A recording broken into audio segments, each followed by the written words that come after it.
welcome to Tanakh Talk. I am your host, William Hall, broadcasting live out of Kingsland, Texas, USA, with another episode of TNT, the Twisted New Testament, with that crazy Rabbi Stuart Federow from Houston, Texas. Rabbi, welcome back, sir. Good to have you, as always. And I'll tell you, that trip to Houston was just amazing. That was so cool. I was very... Yeah, as a matter of fact, that was fun. Yeah, I totally agree. It was one of those things where it didn't feel like there was enough time, you know. I will say this: I don't usually get out much, so it was the time away from home was too much for me. But the time there wasn't enough. It was really kind of it was just strange. It was very strange. But I was glad to be back home. But then again, I was really sad to have to leave everybody behind. You know, we had such a good fit there, so it was really nice. But it was, and you cook a really excellent steak, by the way. Hey, let me tell you, I was up all night marinating that steak. That's great. That's funny. Okay, cool. Well, let me get logged in here to the Ring Central. Sign in. We've got that there, and we will kick the show off. Let me just do one more thing real fast while I'm toying around here. Thank you all for being patient with us. We have 12 tuned in. Wow, you guys really stuck around. It's like, man, you guys are stalkers. But that's okay. We like you guys. Y'all can stalk us all you want. That's perfect.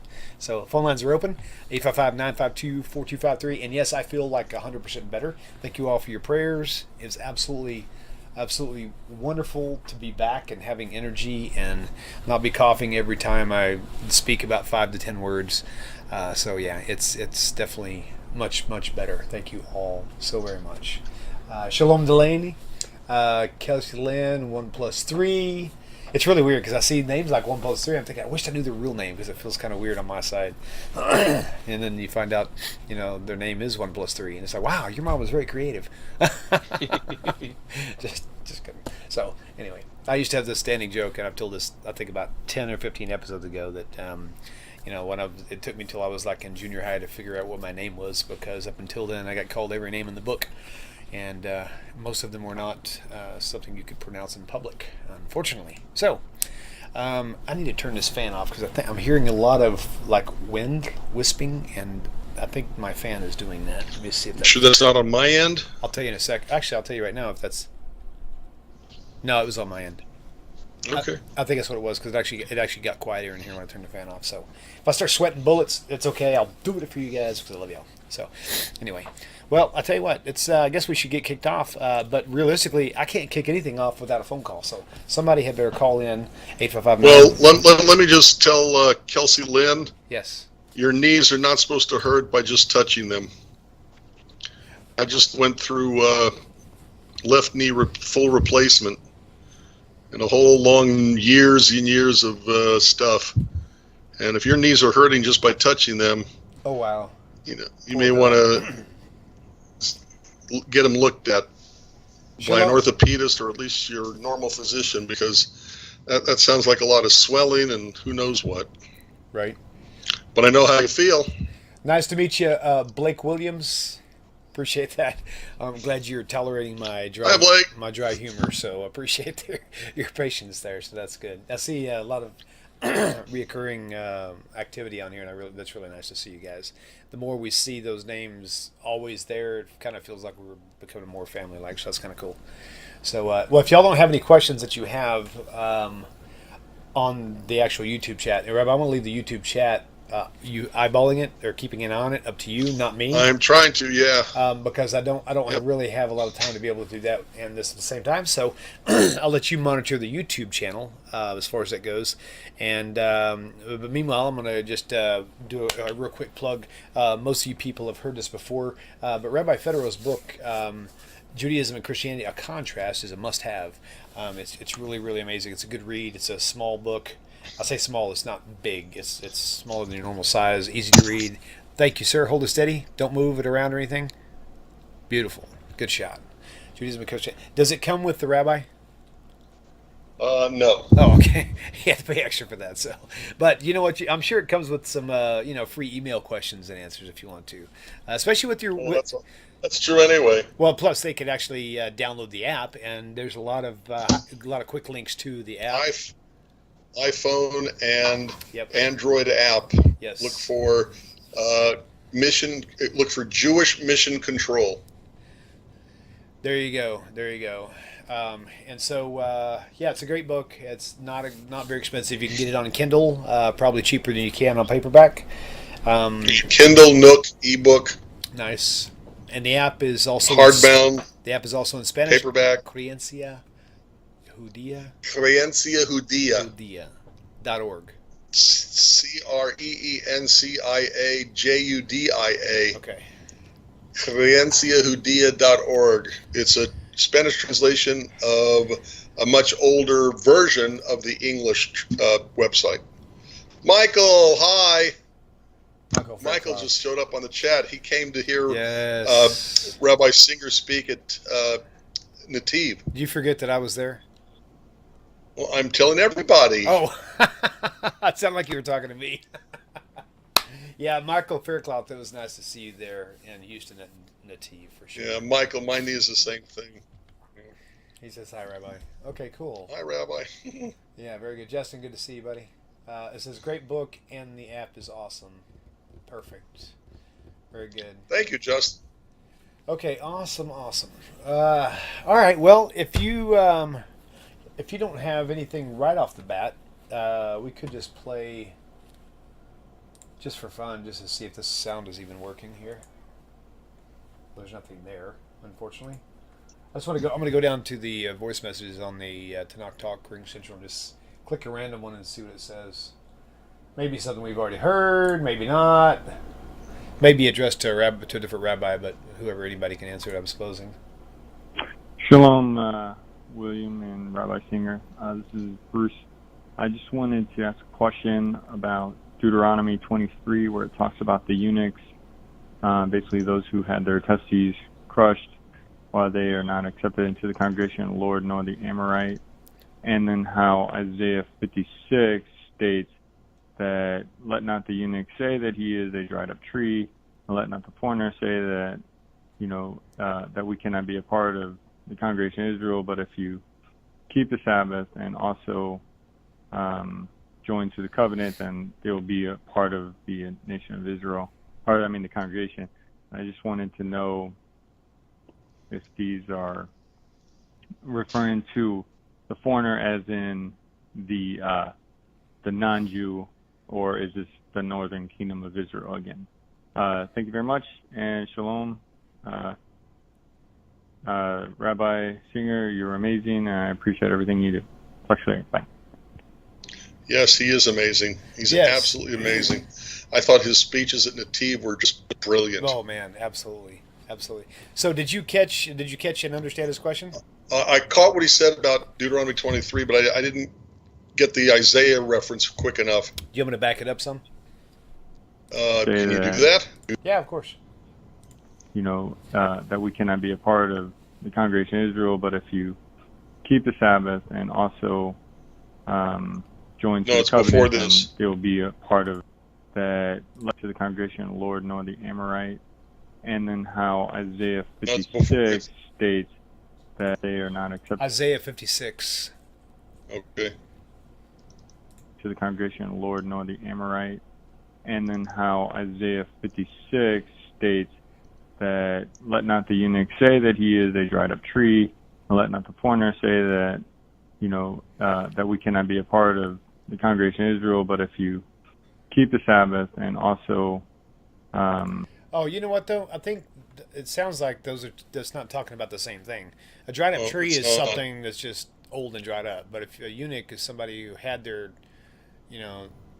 had them crushed or removed, that's like totally different. It was like it was done intentional. So it doesn't sound like those two are actually talking about the same. Am I wrong on that?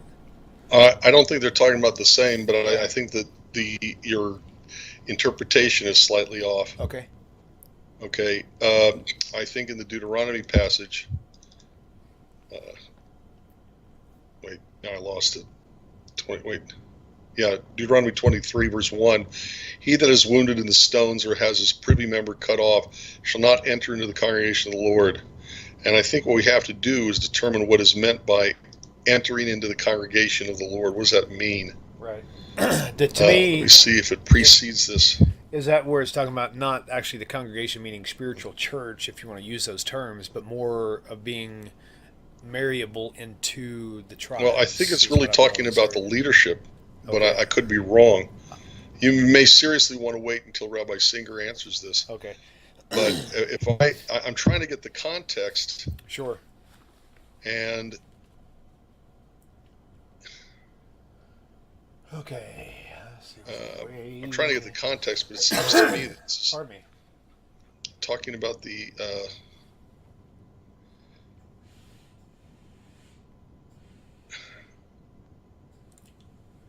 Okay, well, I'm going to play something else just random. That'd be correct to say that. all right.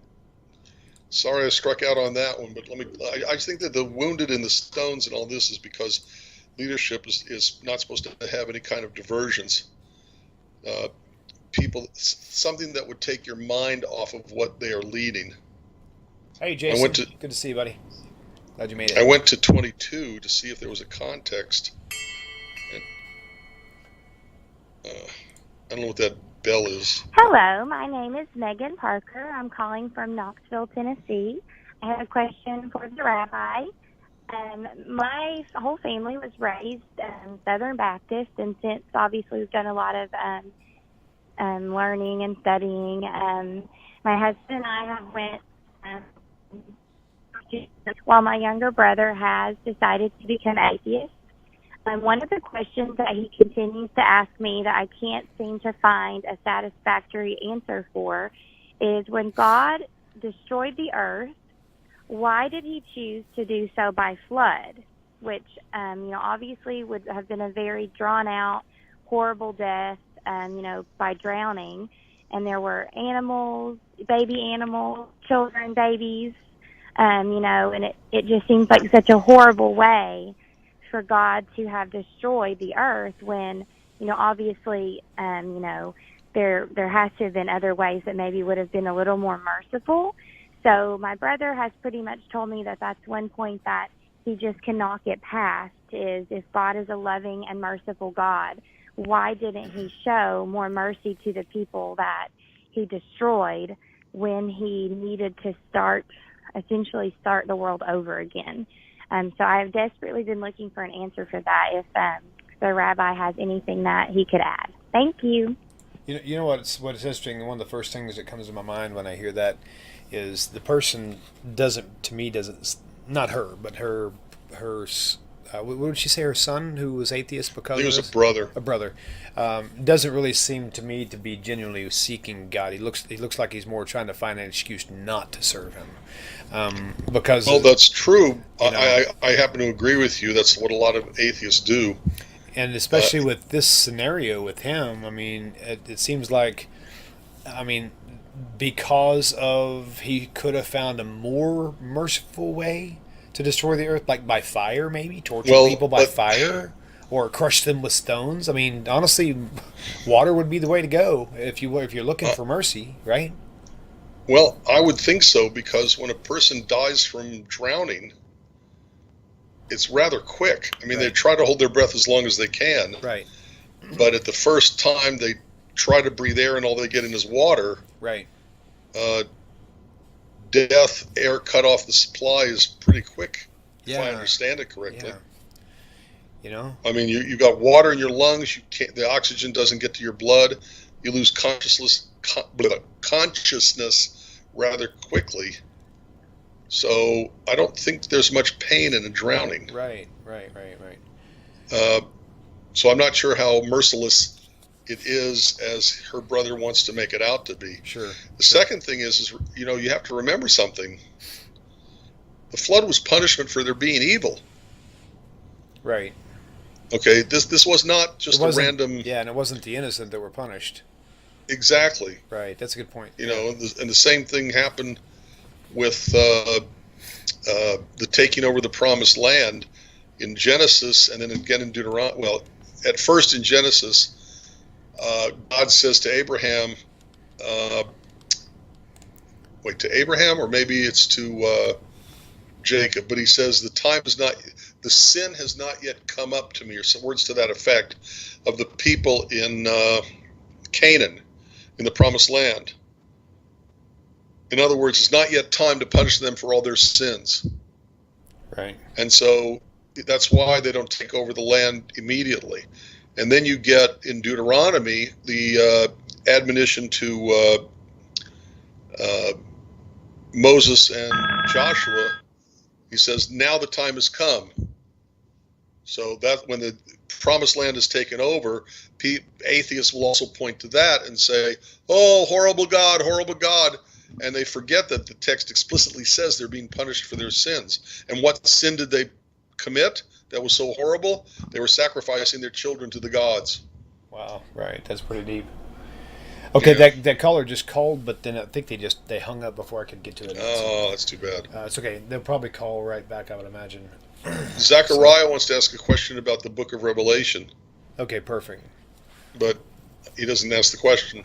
Okay, so in about 20 So Zechariah asked the question. Okay, so in about 20 seconds he may begin to start typing, so that's about how long. Zechariah. Yeah, there we go. Probably 12:10, I'm guessing. That's probably the most. While he's contemplating and while we're waiting for a phone call, I will go ahead and pull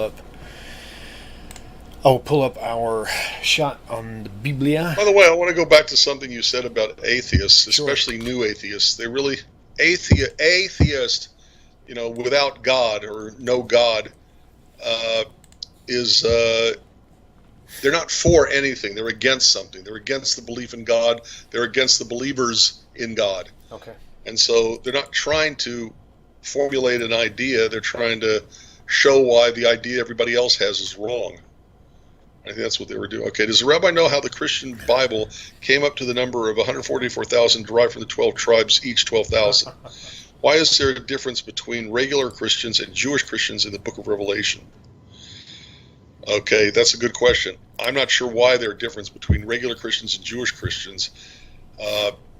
I'd also like to know chapter and verse of what you're referring to. I think it's. But remember, there's. 17. I'm sorry. What? I was thinking it was Revelation 17, but I can't remember. Let me see if I can. Okay. Real fast. Well, he asked about 144,000, which is 12 tribes times 12,000, and certain numbers have certain. Let me start over. Numbers repeat themselves. Important numbers.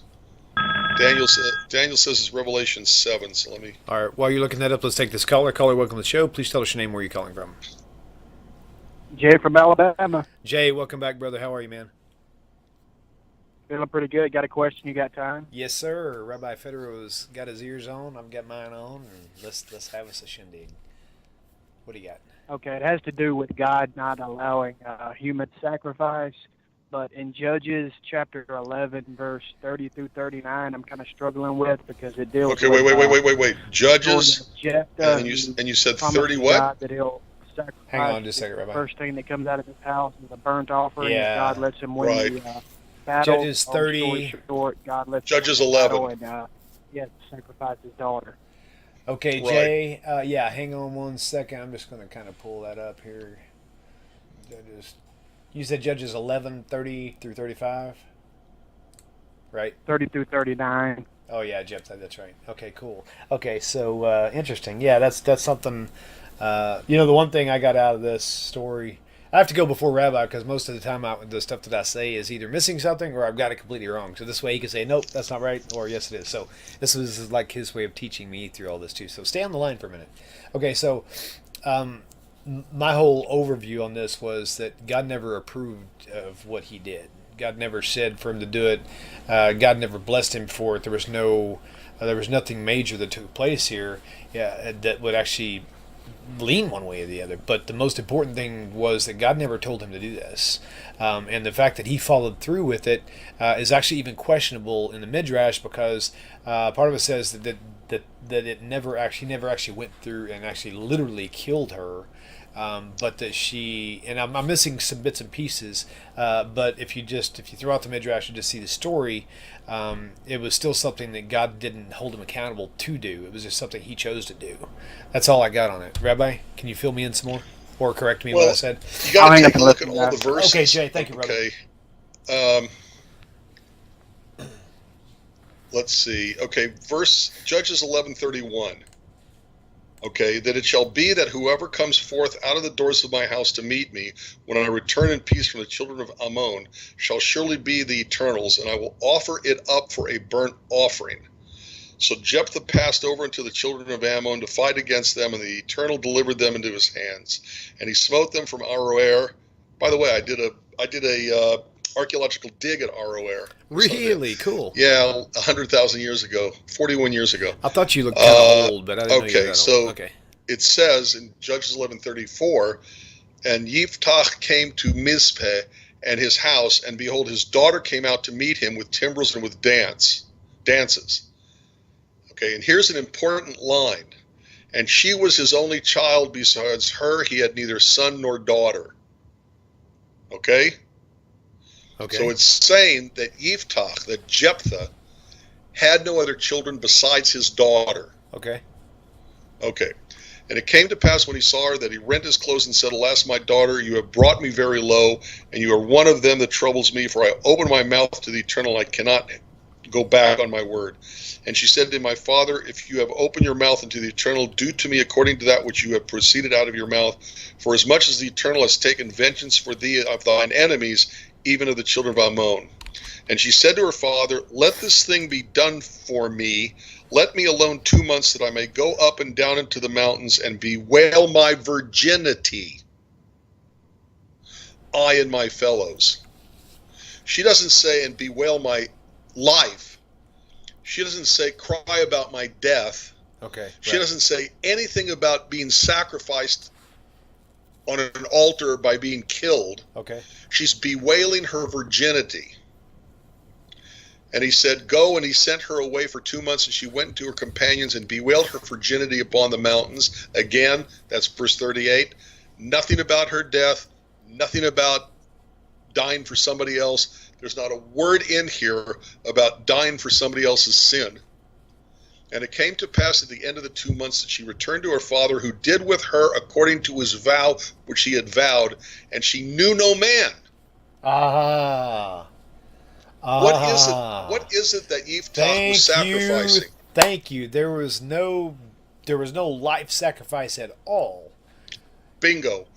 And the question is, I'm sorry, exactly, no life loss. and but you got to ask the question: what was he Very sacrificing? Cool. Very cool. Wow. Dang. William, what was he sacrificing? Future children, I guess. Bingo. Yeah. Heirs. Future heirs. Yeah. If she was the only heir, oh yeah, and only child. Oh yeah. And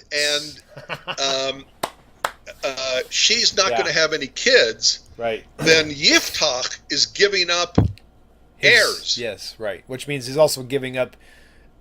In essence, he is ending his family line, because she would have been. No, he is ending. I know. That's what I'm saying. Ending it. That's what I mean. I mean, he's so yeah. So okay. That's a huge. That is huge. Okay. Keep reading though. Okay. Okay. Verse 39. And it came to. Oh, we said that already. Okay. And then 11:40. And it was the custom of Israel that the daughters of Israel went yearly to lament the daughter of Yiftach, the Gileadite, 4 days in a year. Wow. Okay, so that's cool. She becomes like, you know what she becomes? Awesome. William. Sir. And who was calling? That was Jay from Alabama. Okay, Jay from Alabama. What did she become? She basically became a eunuch, eunuchus. Well, there's another name for that. I'll give you a hint. Think a Catholic tradition. I was thinking the same thing. Nun. She became a nun. Basically, that's what it was. Is she was promising not to have children, not to know a man, to be basically a Vestal virgin or whatever you want to call it, a nun. Interesting. And the Yiftach sacrifice. Wow. I didn't realize that was going to be. I did not realize that was going to be such an awesome question. Jay, 2 thumbs up, man. Hey, real quick, Jason Acres, Green Acres Pest Control. I'm calling on you right now. Wally James Cleaver is got a computer issue with something. Maybe you can see the YouTube chat and give him an assistance. So anyway, I don't know actually, Wally. If other than just refreshing your screen, I don't know what to tell you. If you're the only one, it could be that your internet may be going too slow, and maybe it won't even bring the video up based on your internet speed. You can do speedtest.net and do a speed test and see how your speeds are. As long as you've got like 3 or 4 megs of download speed, you should be able to see the video. So anyway, speedtest.net. Once it comes up, just click the go button or test, whatever it is, begin test, and that's all I've got for now. So Green Acres Pest Control, my dear brother Jason Akers, you are the man. Okay, it's like my little genie in a bottle, but he's more like a pest control dude in my shirt pocket. That's a good song. Yeah. Genie in a bottle. Okay, all right, so cool. So let's move on. Wait, you weren't actually done. I actually stepped on you to answer. No, I was done. Oh, okay, gotcha.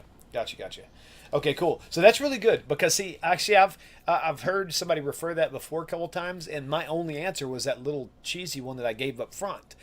Now I will be able to. Correct. Yeah, but now I've got the full story. Now it all makes sense. Before it kind of made sense, but it kind of didn't, and I didn't know for sure. I wasn't confident. But what you just explained was just like everything out in black and white is brilliant. So it's like no more issues with that one. So that's really awesome. So Jay, I forgot which comment. It could be Rashi, but yeah, I don't.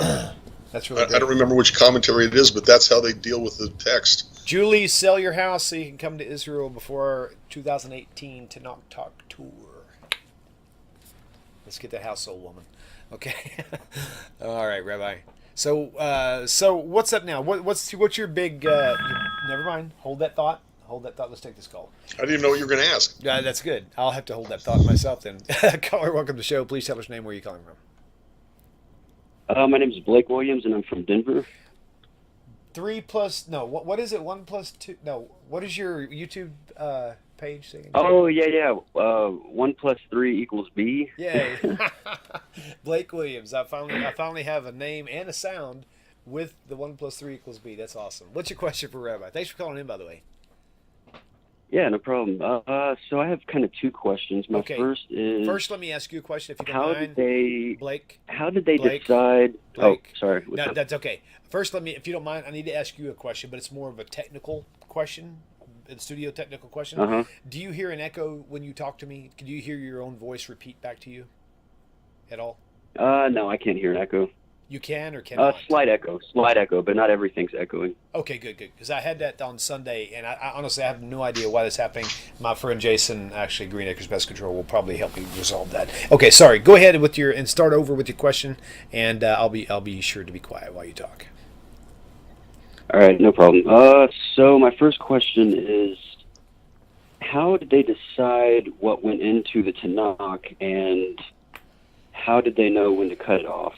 That is a fantastic question. In fact, that's so good, I'm going to actually ask Rabbi Singer that on Sunday also, just to get more input. Yeah, you should. That's really clever. I'll give a better answer, let me tell you. Yeah, that's really good. Okay, as I understand it, it's quite simple. Okay. Just stay on the phone with us if you want. Go ahead. Okay, well, let me ask you this. Okay, you know how if you go to Washington, D.C., the United States Constitution, the original one drawn up by Jefferson or whoever, is under glass in xenon gas? It's really hard to understand you. Do you mind if I hang up and listen? Oh yeah, that's fine. Go right ahead. Okay. All right, go ahead. It's really hard to understand. I'm sorry. That's I'm sorry too. Wait, don't hang up yet. What's your second question? My second question was basically, how did the rabbis, how did they know when to cut the Tanakh off? How did they know when to end it? Oh, so that was actually a joint question. You already asked both questions. Right, it's basically the same question. Okay, gotcha. That's what we need to know. Okay, thank you so much, my friend. We'll talk to you soon. Yep, thanks. Okay, bye. All right, go for it, Remy. All right. What I was trying to say is... I'm not a history buff, so I can't answer that question you just asked. Right. Well, I'm not sure I'm a history buff either, but what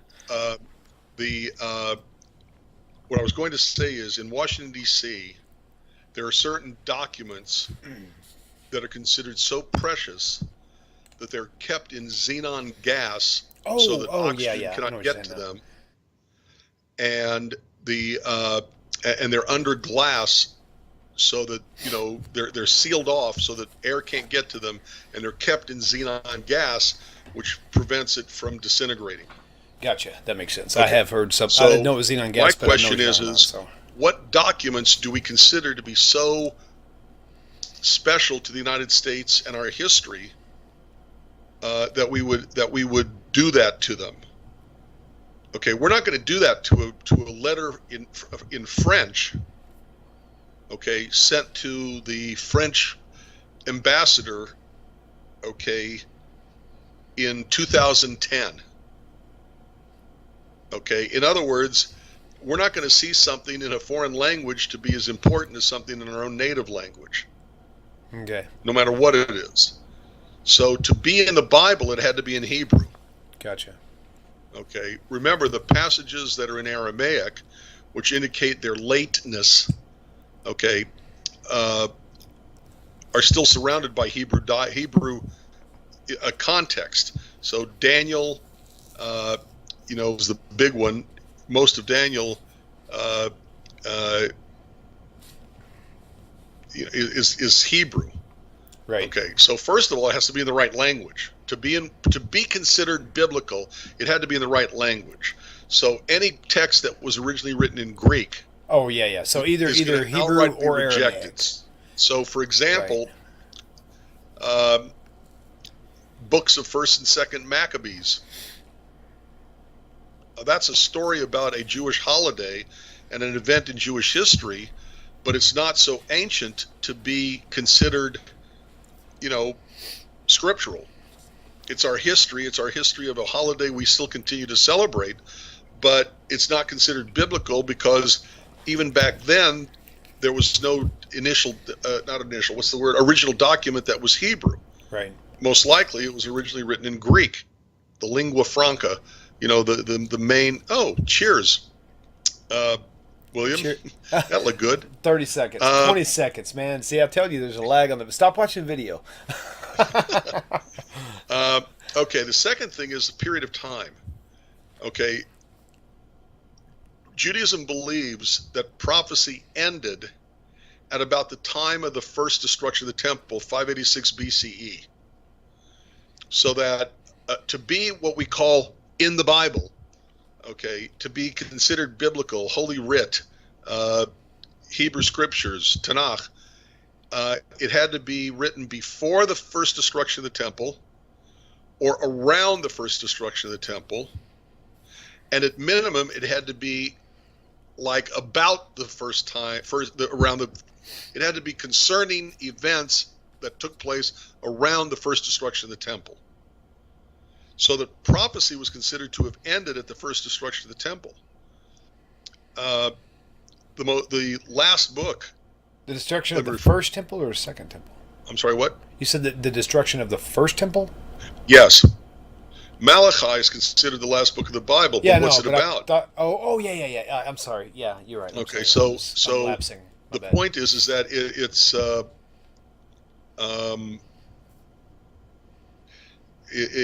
it has to be about that period of time or about that event. Okay, Daniel sets itself in that period of time, post first destruction of the temple. That's right. But yeah, okay. So the point is made. All right. The third thing is that you're not going to put something in the Bible that says Baal is God. In other words, it has to fit the theology and the already known revelations of God. If it's going to be a text that contradicts that, it's not going to make it into the Bible. I think, let me interject something. I got out of his tone and his questions was not so much the content that would be allowed, but who were the ones? Was it one person? Was it a bunch of people who decided what came in and what got rejected? Okay, and again, like I said, history's not my long suit. Okay. So I'm not exactly sure how to answer that. Most likely there are a number of factors that are going into this. Okay, so sorry, say it again? To me, it would almost seem like I would almost be more curious on who let this stuff in or out. I think this would be the Jewish community, of the earliest Second Temple period. So we're going back to the 300-400s BCE. Okay. Okay. It would most likely be First Temple period.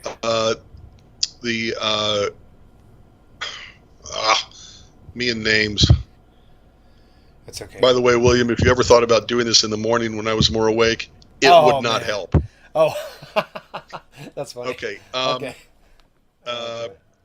Ezra. Jason Akers said he thought it was Ezra. Right. Well, yeah, Ezra and Nehemiah, okay, are part of the rebuilding of the Second Temple. Okay. So their books, their history is in the Tanakh. Okay. But you're not going to get a whole lot later. Right. So first thing it has to be in Hebrew. Second thing it has to be around the right time, because, if you have somebody considered to be a prophet, but he lived in the 20th century, like 100 years ago, right, he's not going to be put in the Bible. There has to be a cutoff time. Right. And the cutoff time was considered the first destruction of the temple. Remember, the vast majority of Jews did not come back with Ezra and Nehemiah back to the Promised Land. They stayed in Babylonia. You say we're operating from Texas. We're not operating from Israel. Right, gotcha. The Jews could go back now to the land of Israel, and they should go back, but they don't. I don't. We're here. Well, the Jews of the Babylonian exile were no different. They made a life in the exile in Babylonia. They made a Jewish life in Babylonia, and they didn't go back when they had the chance. They stayed where they were. The majority of Jews never came back. 80% of the world's Jewish community no longer lived in Israel and no longer, really cared what happened there. Right. Well, they may have cared, but not enough to move there to like people make Aliyah now.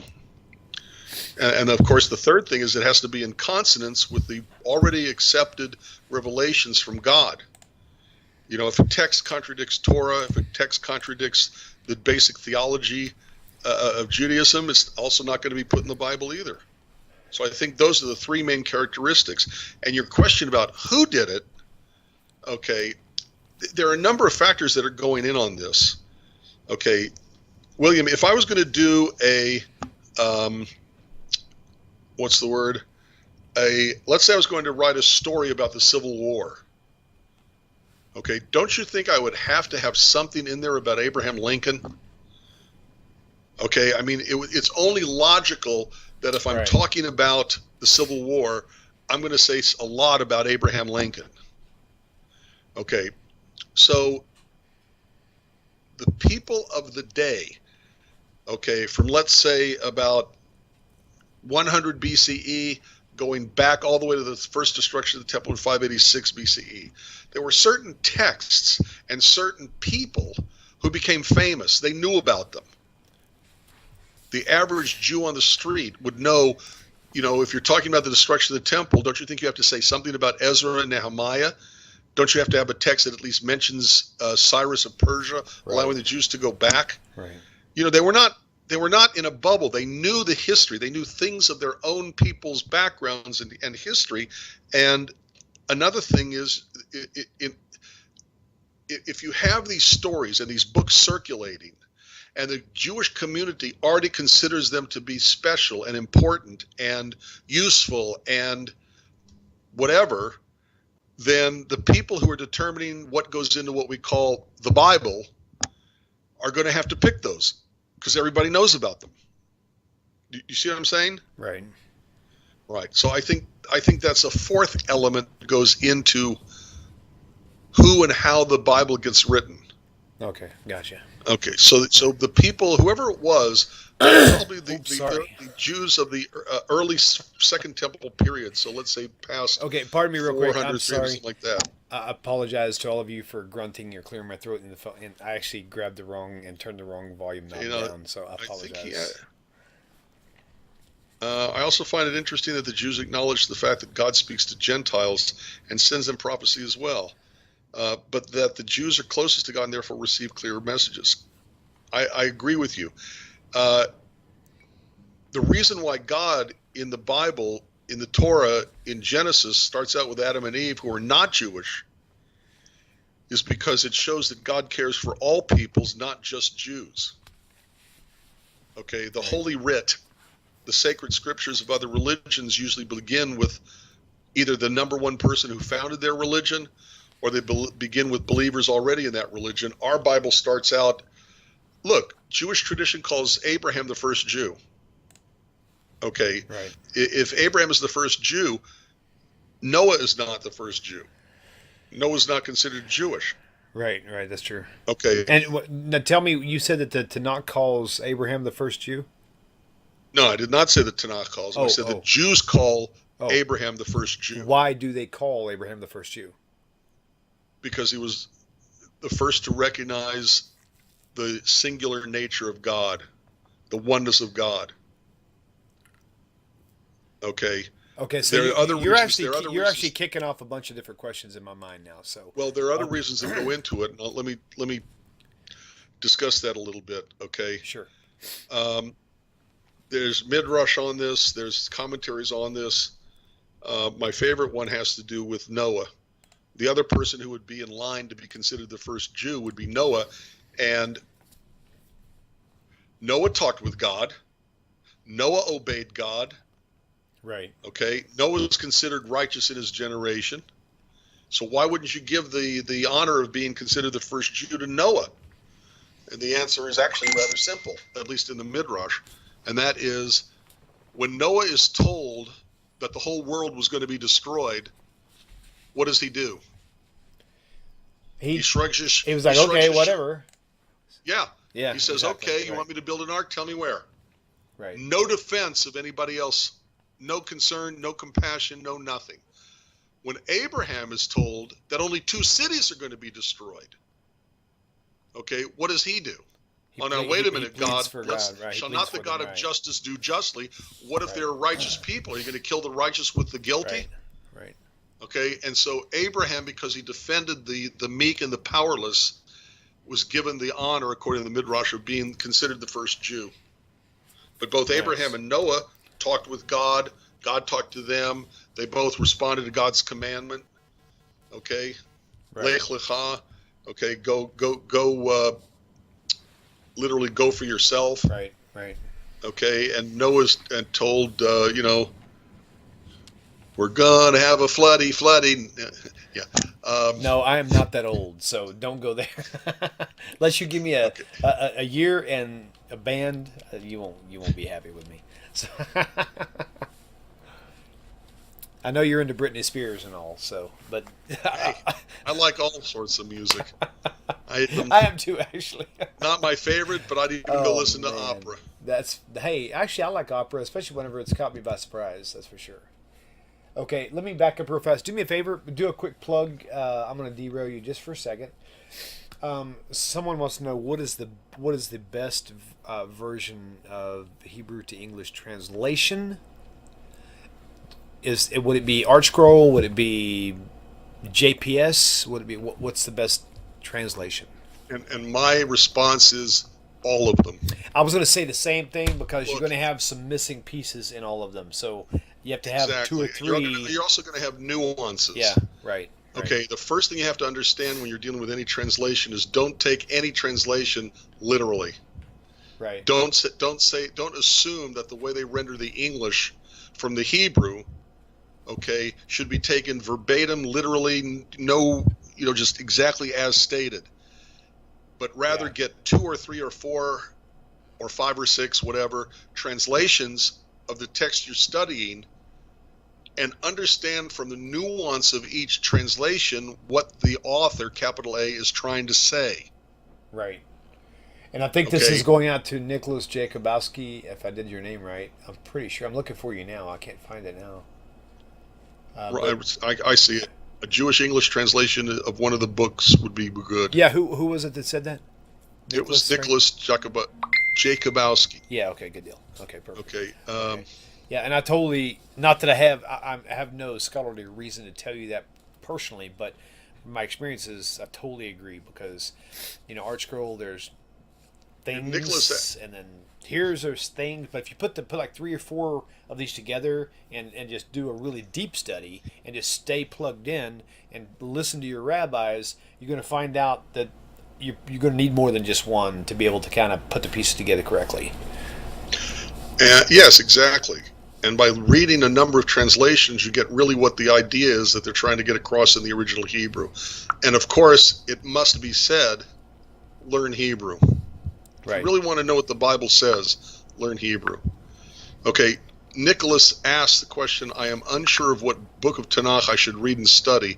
Would anyone decide on one of the books that I should read? That's what he was referring. He didn't mean book. I mean, he meant what version of Oh, Tanakh. okay. That's what this escalated to. So, yeah, no problem. All right. So. Okay. Guys, phone lines are open. I don't. Oh shucks! I think I just realized I might have disconnected it. Oh no, I didn't. Okay, we're good. Yeah, phone lines are open, so definitely call in if you have a question. So, and this is a toll-free number, so depending on where you're at, I've heard that some countries don't allow 800 phone calls or whatever, or 855 whatever. But this is a toll. Well, we try to monitor the live chat, so if they have a question, put it in there. Yeah, I like hearing voices though, except for the ones that are in my head, like. Yeah, William, I was about to say that you always hear voices. I can hear music. Hey, when are you coming here? Like next week, 2 weeks from now? What? Do what? When are you driving from Houston to here? 4-hour drive. Well, actually 3.5, whatever. When are you coming here for an in-house interview? This weekend I have a wedding in Dallas. Okay, I can come with you. I'm just kidding. I can't actually. I would love to, but maybe the following weekend. Okay, cool. Hey, you know what'd be cool actually is if you could plan somehow next. What happened? I'm booked on the 19th. Oh, that's okay. Don't say you've got like several months to plan with, so you get plenty of time. No, I don't. Oh, what's your window? I forgot. Well, July is my window. That's my month off when I'm a lot freer. Oh. But I'm going to be out of town the whole time. Gotcha. Okay. Well, it's okay. If we could plan it another time if it doesn't work out. So, you know what you should do? You should actually plan the. By the way, for the viewers out there, if you haven't seen it yet, Tanakh Talk is actually going to be doing a tour. It's going to be called Walk the Tanakh Talk. Don't lose the phone call. Got it already. Walk the Tanakh Talk tour of Israel. So, if you want to come, you need to act pretty quick because we only have 30 places available. So if you have any questions, find me on Facebook, and I'll give you your answers you need. So, caller, welcome to the show. Please tell us your name and where you're calling from. Hello, my name is Ben, and I'm calling from California. Ben, welcome to the show. What is the question for Rabbi? Hello. So my question has to do with the identity of a Jew. So I want to know, that's good. What are the conditions that define a Jew, and is it all right to talk about issues within the Jewish community? And the reason why I ask this question is because there seems to be this false synonym between discussing about Zionism and Judaism and Jewish identity, and some people seem to mix that up with anti-Semitic sentiments when really that is likely not the case. But I'd like clarification on that, please. Okay, stay on the line because I'm not quite sure exactly what you're looking for. Okay, but let me chime in real fast for two reasons. Number one, the first thing we're going to cover, Rabbi, is going to be who is a Jew. Who can say that's not the right question? No, wait, let me finish. Who can say no? I am a Jew. I am actually Jewish. What does the term Jewish actually mean? Okay, that's going to be the first thing we attack or approach. But the second thing is, what is Zionism? That's my question. But he also mentioned about Zionism. So I'm going to ask you to please, if you don't mind, caller, to restate the topic you were talking about on Zionism, if you don't mind. Okay, yeah. So I was watching an interview with George Galloway, and there were people accusing him of being anti-Semitic because he was against Zionism. And because he was against Zionism. Oh. Yeah, and I found out that there are also Orthodox Jews that are against Zionism, saying that it's not according to the Torah. Okay. And I don't know, I just like clarification on what is anti-Semitism as well. That's actually, that clarified it. Okay, perfect. Thank you so much. Go ahead and hang up now. You can tune in for your answer, okay? Okay, Rabbi, so here's the deal. That's really huge. I've been having people who claim to be Zionists for a long time, and I kind of bob and weave to get out of the way. I don't even go there because I don't know anything about it. He's saying Orthodox Judaism says that Zionism is, it's unkosher. it's not Well, Torah. when you say orthodoxy, be really careful, Okay. because there are plenty of Orthodox Jews, including some that you interview, Who are who've Zionists? made Aliyah because they're Zionists. Okay, now wait. You just said hold on. You said they made Aliyah because they're Zionists. What do you mean by that? Why else would a person move to Israel, Okay. make Aliyah to live forever? Okay, pause. Okay, Except so that they are Zionists. okay, so that is where we're going. So to when you say Rabbi, that hold on. Orthodox Jews Rabbi, don't, Rabbi, hold on. Let me do this. Let's start right here. What is a Zionist? Tell me what that term means first, and then we move forward. okay, Zion refers to the mountain of Jerusalem, okay, upon which the Temple Mount stands. Okay. Okay, that's the origination of the word Zion. Right. Okay, Zionism is the belief that the Jews have a right to a homeland, explicitly their ancient homeland. You know, we the indigenous people of the land of Israel. Okay, and I'm going to get a lot of eyebrows raised on that statement. You give me an eyebrow. Show us the eyebrow dance. Go ahead. There's no what? music. No, you gave me an eyebrow dance when we started the show tonight, and it was amazing. Yeah, that's not what I meant. Yeah, I know what you meant. Okay, but we have a right to go back to our ancient homeland. That the land promised to us by God to the Jews, we have a right to go back to that because ultimately it's our land. That's what Zionism means. That the Jews have a right to the Jewish homeland. Okay. And that's really all it means. So it doesn't actually have a theology attached to it? If you accept the part about God giving the land of Israel to the Jews, yes, of course it does. Okay. Okay, but the meaning of Zionism, you don't necessarily have to have the belief in God to go with that if you understand that for centuries and centuries and centuries, okay, the Jewish people were living in Israel, you know, for many generations.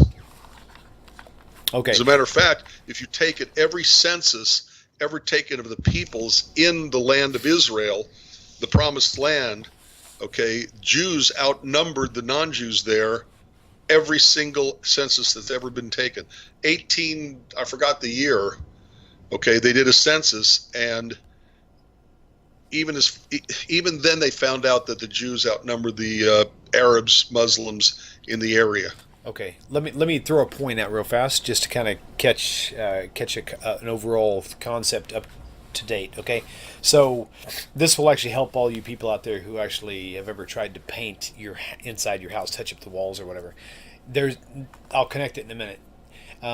This idea of Zionism and what's kosher and what's not kosher, does Orthodoxy as a whole completely reject Zionism, that whole concept? This and so what I'm going to say right now will actually reflect upon that. Do you know with paint, and Rabbi, this is for you too, this is interesting, little DIYers at home who like to touch up their own home.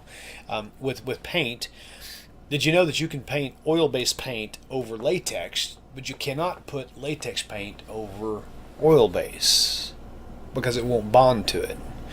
The concept is what works one way, reversing it could cause a problem. The point is, with Zionism, just because they say they're Zionist doesn't mean that every Orthodox in the world will reject them. They'll reject them based on their halakha, not because they're Zionist. That's the whole point. Right. The rejection by the Orthodox of other people has nothing to do with Zionism or not Zionism. Right. It has to do with their halakha, with what they're doing religiously. It's a religious base. Okay, good. But the Orthodox, there are certain subsets of the Orthodox who themselves are Zionist, but the difference is that the present state of Israel is not considered the right time, the right place, the right people, the right person, The right, the right, the right. In other words, Right. from a explicitly religious viewpoint, the state of Israel is not supposed to be created except by the Messiah when he comes, and for all other humans to be making the state of Israel, it's what's the word? Misdirected. It's not Right. It's not, pardon the expression, it's not kosher.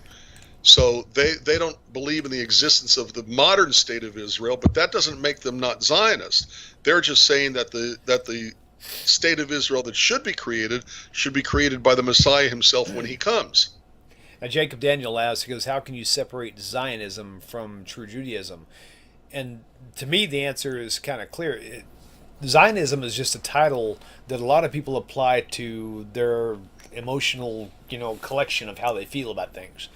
But I mean, like me, if you, I never knew it before today. I guess you could say I'm a Zionist. But am I a Zionist the way so and so is a Zionist and adopt all of his religious beliefs?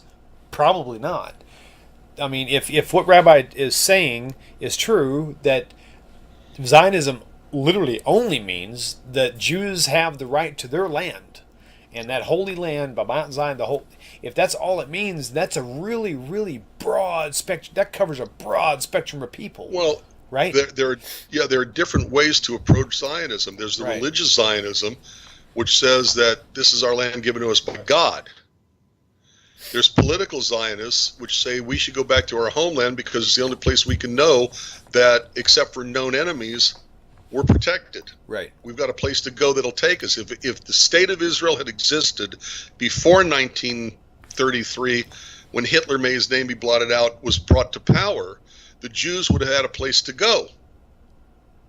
I mean, if you're doing any kind of history of World War II, you should know about the ship St. Louis, which docked at every single port from South America all the way up to Canada, and because they had Jews trying to get off the ship so that they would be, survive, and yet they were forced by every single port, including the United States.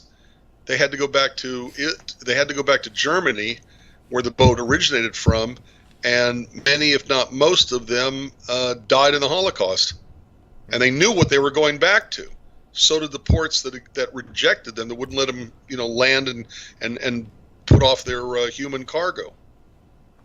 So if they're political Zionists who don't necessarily look at this from a religious viewpoint, but all you have to do is look at history. Okay, what's the other name from Jerusalem? The city of David. Okay, there is a clear history there that the Jews had for hundreds and hundreds and hundreds and hundreds of years. Okay, so let me blend something in here. Christelle Williams says a really interesting point, and of course Jacob Daniel kind of refocuses things. She said, because secular Zionists know that Israel was not founded on the 1948. Jacob says a better way to ask it is Israel a Jewish state or a state of Jews, of Jewish people? Both. It is. And the answer is both. And my answer would be primarily it wasn't Israel in the beginning, it was Canaan. So the fact that it is called Israel is because of the Jewish people. The nation of Israel, that land, the whole name Israel, the name of the land Israel came because of those people. That's the whole reason why it was called that. So and the reason why it's both, yeah.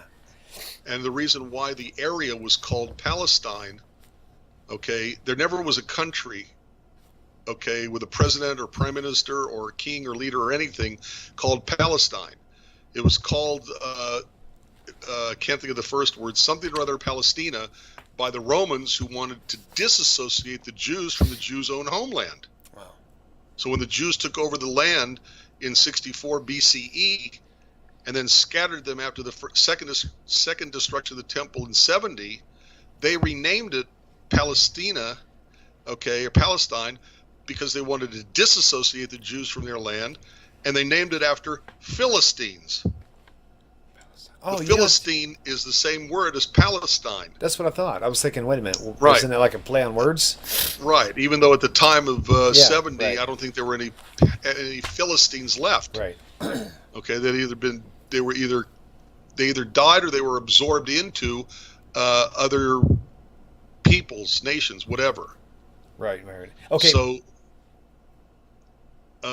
Before you move to a different thought, let's not miss something. okay, important. Rabbi Shmuel, who says, from what I understand, Zionism was started by Theodor Herzl, who wasn't religious. Wait, who said this? That's not exactly true. What was the statement and who said it? I mean, it's Rabbi Shmuel on live chat. Rabbi Shmuel, it says, from what I understand, Zionism was started by Theodor Herzl, who wasn't religious.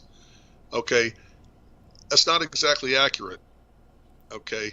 Zionism as a concept of the Jews going back to their homeland, you see in the book of Psalms. If I forget thee, O Jerusalem, let my right hand wither and my tongue cleave to the roof of my mouth. Okay, you've got all these massive things in the Psalms about going back to the promised land. Okay, so Zionism as Zionism was a concept deeply as part of all Jewish religious services. Wow. So it's not that he started Zionism, it's that he started a modern movement to make Zionism happen. Okay? Right. And he did it on the heels of the Dreyfus Affair. Dreyfus Affair was 1800s. Wow. Okay, 1880s, something like that. We're in France. There was a guy who was found to be giving secrets to England, I believe. And they blamed Dreyfus, who was a Jew, for giving off these secrets. And there were forgeries, there were lies, and it was all because he was a Jew. It was anti-Semitism. He was, because he got people in powerful places, like I can't think of his name, Emile Zola, who was a writer for a newspaper, to back him. They brought him back to trial for a second trial, even though they had the evidence that he was not guilty, and found him guilty again because they didn't want to embarrass the French army. That's funny. Okay, so he had to come back a third time, I believe, before they finally found him innocent. And by that time, he was simply, totally, utterly a broken man. Okay, but Theodor Herzl was a newspaper reporter also at the trial of Dreyfus, and he realized we're never going to be safe until we have our own land and our own government. We're never going to be free. We're always going to be afraid of the powers that be unless we have our own land. And he started a modern movement to make Zionism come to pass, make it real. Okay. But Zionism as Zionism existed in all in every form of Judaism that existed preceding Herzl. Okay. Okay. You can't read the prayer book without the Siddur, Okay. without seeing Zionism all over it. So here's the deal. We've basically just in this general conversation, we've kind of already revealed why probably a lot of Orthodox Jews, at least, would say that Zionism is anti. It's not kosher. Let me finish. Again, let me finish. No, I'm not going to let you finish. Yes, you have to, say because the Orthodox. Watch. I'm going to show you a trick. Yeah, see that? I just tuned you out. I'm just messing with you. Hey, you said that you like this because we don't always agree. Exactly, I do like that because we all agree. We don't agree, but even when we disagree, I'm right. Of course. Okay, so my point is, there's very basic reasons why, and I know you will agree with this if you'll actually hear me out, why a lot of Orthodox Jews will disagree with Zionism, people who claim to be Zionists, because not everybody who claims to be a Zionist is really a Zionist the way maybe that should be a Zionist. Like, someone like, for example, there are Messianic Jews who believe that they're Zionist because they believe they have a part of Israel, but in no way, shape, or how do they have a part of Israel. And there's no way any Jew, I don't care if, what's your status, if you knew the whole realm of why Tanakh talk exists and the New Testament's, and bringing out all this garbage, there's no way you would accept that. You would say, no, that particular Zionist is not a true Zionist, is what they would say. Well, I think they're having a very changed view of what the word Zionist means. That's my point, right? All Zionism means is the belief that the Jews have a right to go back to to the land of their forefathers. With no, Okay. with no religious attachment or no. But you can have a doctrinal- religious attachment. You Or can. you don't have to have a religious attachment. Right. The right. concept of Zionism is that the Jews have a right to their own land. Gotcha. Gotcha. Okay. As a one-time indigenous people who twice in their history were exiled from their own land that they had lived in for hundreds and hundreds and hundreds and hundreds and hundreds of years beforehand. Okay. Generation after generation after generation after generation was born in Israel. Okay.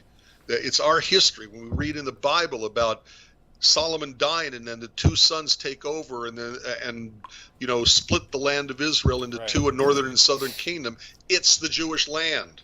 Right. Okay, hundreds and hundreds and hundreds and hundreds of years. Okay. So if they say, well, Messianic Jews can't be Zionists, well, if they believe that the Jews have the right to their own land, No, they believe they are the Jews and they have a right but to the land. but what is wrong is that they are saying they are Jews. That's my point. That is my entire point. And you say you but that's- disagree with that, but now you just said you agree with it. My point is this: if you're a Messianic No, Jew, but- you don't have the right to anything if you have accepted idolatry as your base. But That's all I'm that's saying. not what Zionism is. I know that, but the people who are claiming to be Zionists don't know that. That's the point. Okay. William, if they Yes. are making the statement, Yes. Jews have the right to their own land, Yes. and then they add to that I'm a Jew. the statement that as a Jew I have a right there too, the first part is called Zionism, the second part is called stupidity. Okay. That's funny. Yeah, but true. the true. first part is still a Zionist approach. Okay, Okay.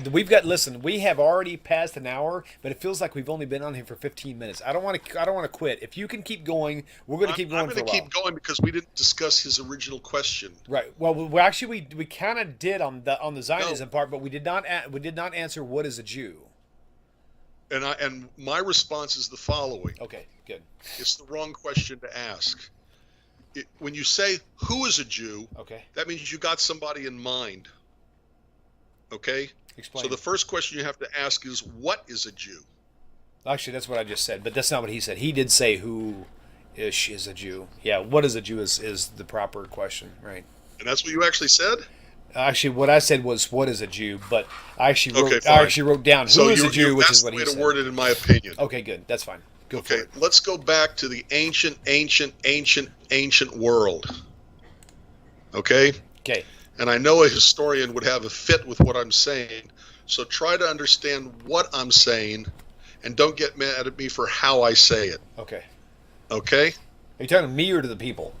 I'm talking to the people in general. Good, because I Okay. never get mad at you, so you're good. Follow what I'm saying here, okay? Okay. Okay.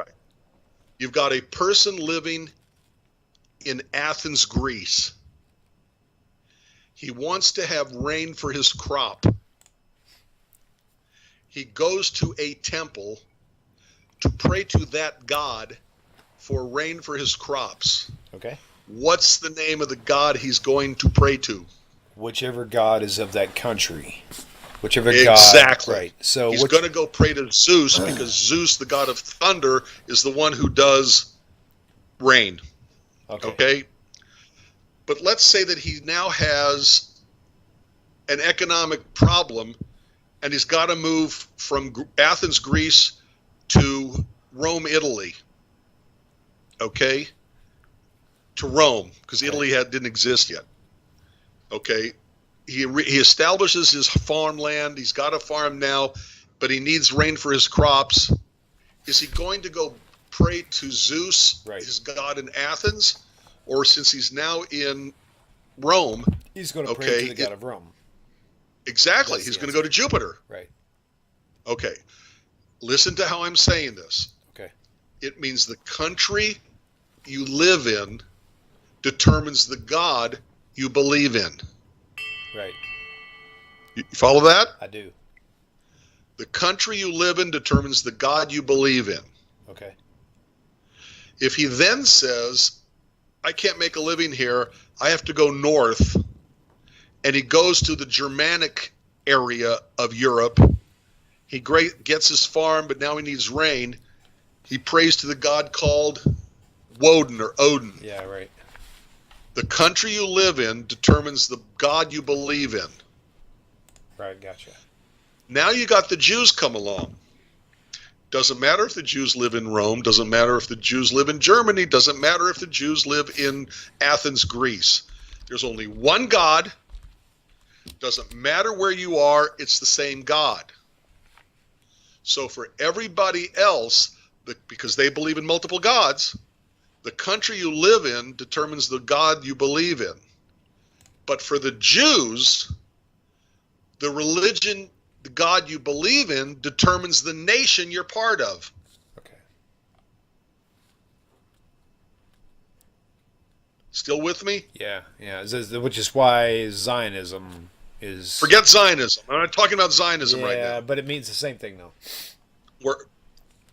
It doesn't mean the same thing. It has nothing to do with that. Well, what you just said was actually repeat what you just said, so that I said it's for everybody else because they believe in multiple gods. The nation they believe in, I'm sorry, start over. The nation they're a part of determines the God they believe in. Now, people, including Christians, believe the nation they're a part of is Israel. That's why they say they believe in that God. So there is a connection there.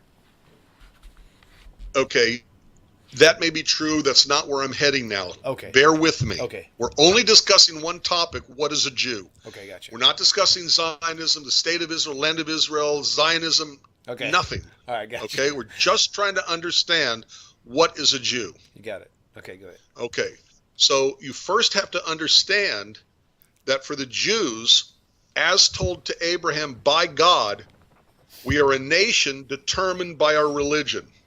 For other peoples, other religions, whatever, they're a religion defined by their nation. Ours is a nation defined by our religion. It doesn't matter where we live. There's only one God in the universe. He's our God, and it doesn't matter what country we live in. That's our God, and so the God we believe in determines the nation we're a part of. Okay. The definition to Jews is that we are a nation defined by our religion. Okay, so can I add a question to this? Go ahead. Okay. Why is the term Jew? Why aren't they called Hebrews instead? We'll get to that. Okay, go ahead. Okay. Thank you.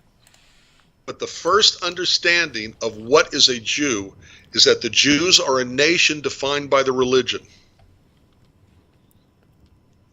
If you believe in God, okay, the Yud, the Hey, the Vav, and the Hey, Right. okay, then that is it determines being part of the nation. Okay. Okay. If a person converts to the religion, they become a Jew. They become a member of the nation because they've accepted for themselves the religion of the people of the nation. Okay? Okay. All right. So a Jew is a member of a nation defined by the religion. For everybody else on earth, their nation defines the religion. For the Jews, the religion defines the nation. In the modern period, for the past 3,500 years, give or take, if a person wanted to become a Jew, the way they became a Jew was to convert to the religion of the Jews, which is called Judaism. Okay? Okay. All right. Next thing you have to understand, okay, and that has to do with nationhood. And we've discussed this before, you and I. Okay. Okay. It's the Arthur, Bert, Charles, and David analogy. Arthur is born in the United States. His mother's born in the United States. His father's born in the United States. Arthur loves the United States, loves democracy, is very much a part of the political process. He moves for his business to Australia. Okay, in Australia, Arthur knows every topic. He writes to his U.S. Congress people about the issue. He celebrates July 4th every year with fireworks in Australia. On the fourth Thursday of the month of November, he has turkey in Australia. Okay, Arthur in Australia is still a U.S. citizen. He has done nothing to lose that citizenship. Bert is born in the United States. His mother's born in the United States. His father's born in the United States. Okay.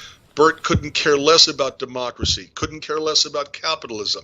He moves for a job in Brazil.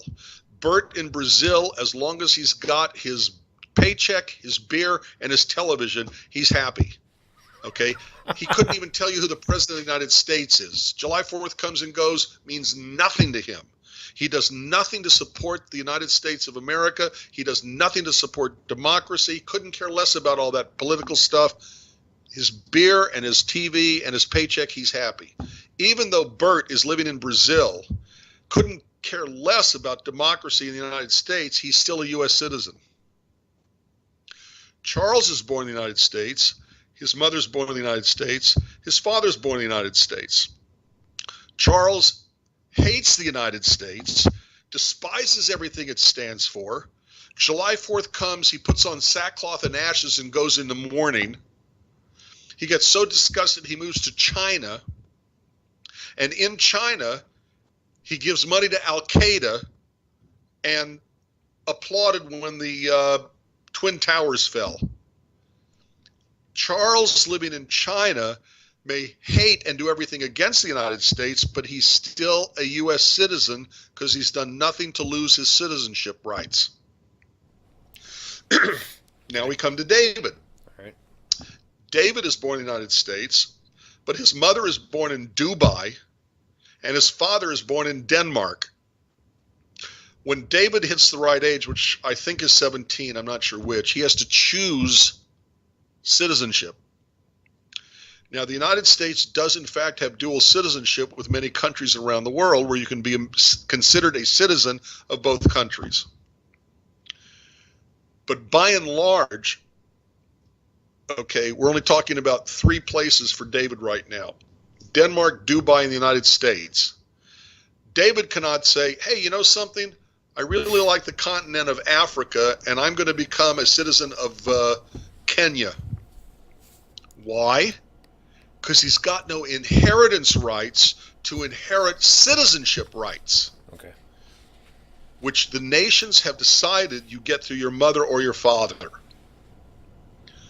Judaism, the Jewish nation, has decided that citizenship rights are only inherited through the mother. Meaning that if your mother was Jewish, you are considered a Jew without the need to convert to Judaism to become a Jew. You're accepted as a Jew, assuming that your religion is Judaism. Okay, that's fine. All right. What does Arthur, Bert, Charles, and David have to do to lose their citizenship? They have to move to another country with whom the United States does not believe in dual citizenship with, and take the citizenship of this other country. Right. Okay. In other words, by becoming a citizen of another country, they lose their U.S. citizenship. A Jew who becomes a religion other than Judaism is considered no longer a Jew. And that may be surprising to many people. They'll say, oh, no, that's not true. Well, times determine how strict we are going to be with Jewish law. And I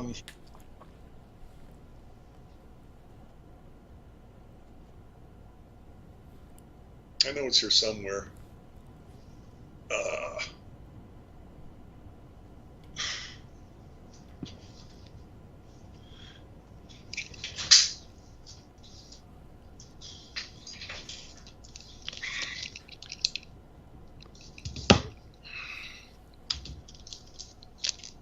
R.A. Kaplan R.A. Kaplan Anthology. It's published by Masora Publications with the stamp of the OU. I don't know if you can see that. Yes, again. Okay. That's the Union of Orthodox Jewish Congregations of America. They're the ones who put the OU Hechsher on foods. Okay. NCSY is the National Conference of Synagogue Youth, which is the Orthodox Youth Group. They're the ones who are responsible for the publication of this book. Okay. The book that I'm referring to is right here. Okay, I don't know about if you can see that. Okay, it's called The Real Messiah by R.A. Kaplan. Okay, I am reading on page 270. Okay. Sorry. This brings us back to our original question, what can a Jew lose by embracing Christianity? The answer is everything. Christianity negates the fundamentals of Jewish faith, and one who accepts it rejects the very essence of Judaism, even if he continues to keep all the rituals. Right. It's the same as if he abandoned Judaism completely. The Talmud teaches us, whoever accepts idolatry denies the entire Torah. A Jew who accepts Christianity might call himself a Jewish Christian, but he is no longer a Jew. Wow. Right there. Okay, I don't know if you can see that. Can you see that? It's very blurry. You can scoot it in a little closer. It'd be nice. And just hold it real steady for a second. Yeah, it's almost clear. There you go. Hold it right there. Don't move. Okay, but he is no longer a Jew. Right. Got it. Okay. Notice the little number there, 16? Yes. Okay. That's a reference to Maimonides, who said the same thing. Okay. Mishnah Torah Avodat Kochavim, chapter 2, Halacha 5. Okay, gotcha. Okay. So, Aryeh Kaplan's a very well-respected Orthodox rabbi. He's writing explicitly to respond against the Jews for Jesus, Messianic Jews, Hebrew Christians, or whatever they're calling themselves this week. Right. Okay. So, and there's a responsa from all sorts of different, very well-respected rabbis, all in the Orthodox community, all over the last 2,000 years, who say the same thing. Right.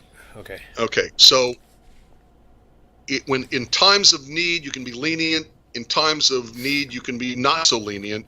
And now is a time, and Aryeh Kaplan, may rest in peace, certainly understood this. This is a time to be very strict and say, sorry, so long as a person clings to their idolatry, their Christianity, we don't consider them a Jew.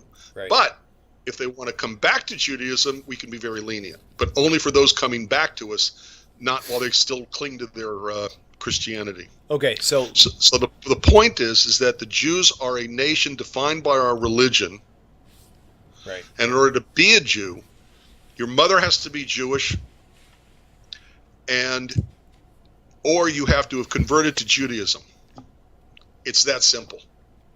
Now, if you're going to ask who is a Jew, now you start thinking about individual people specifically. Right. Like, is Joe Schmo a Jew? Right. Okay. Well, then you have to start asking the very specific questions. First question is going to be asked: was his mother Jewish? Was your mother, right? Okay, how do we know his mother was Jewish? Do you have anything to show us that your mother was Jewish? Right. Well, she was buried in a Jewish cemetery, and her Hebrew name is on her gravestone. Right.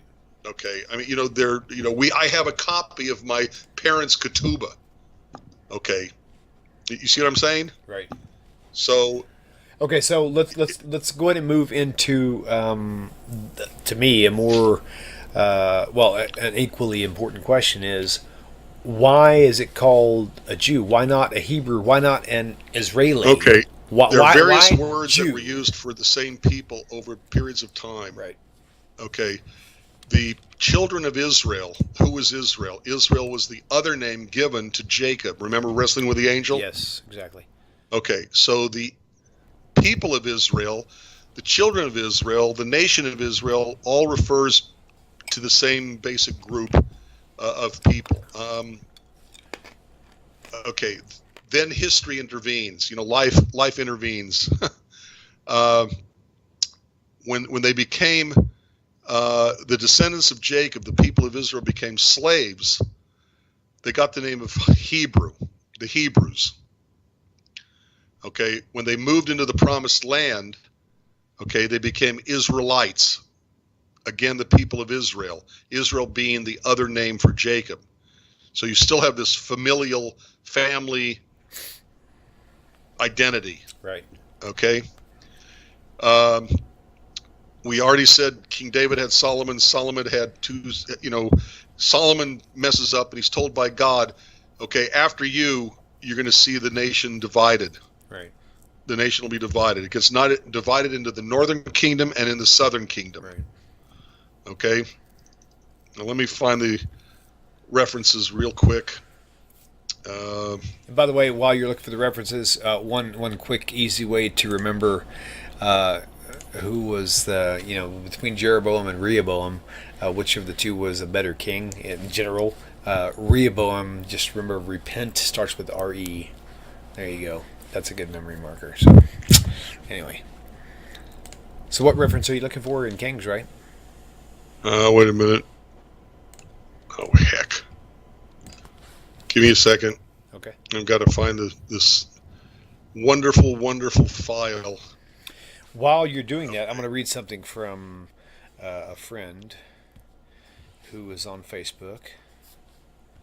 And hopefully she'll be pleased. She was actually there, believe it or not, in Houston, Rabbi. In fact, what's really funny is I didn't even realize, I don't even know how long she was sitting next to me. You know how me and you were sitting in Houston? We were sitting like to the left of the camera, right, with like four seats. And we had Rita and Bonnie were close by. That's where we always sit. Right, exactly. Where I always sit. Okay, so all the way in the back next to the out of the way of the camera. To the right of the camera, in that big gap, that big deluge, and that big tripod camera sitting there. At one point, I looked up and looked into my right, and I was like, "Wow, she looks really familiar," but I didn't know who she was.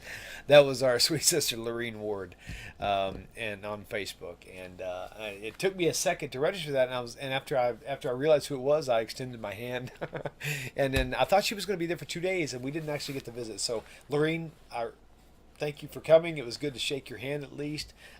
Next time I know that you're going to be around, we'll make sure to dedicate a coffee break with you or something, okay? So, but anyway, she said something.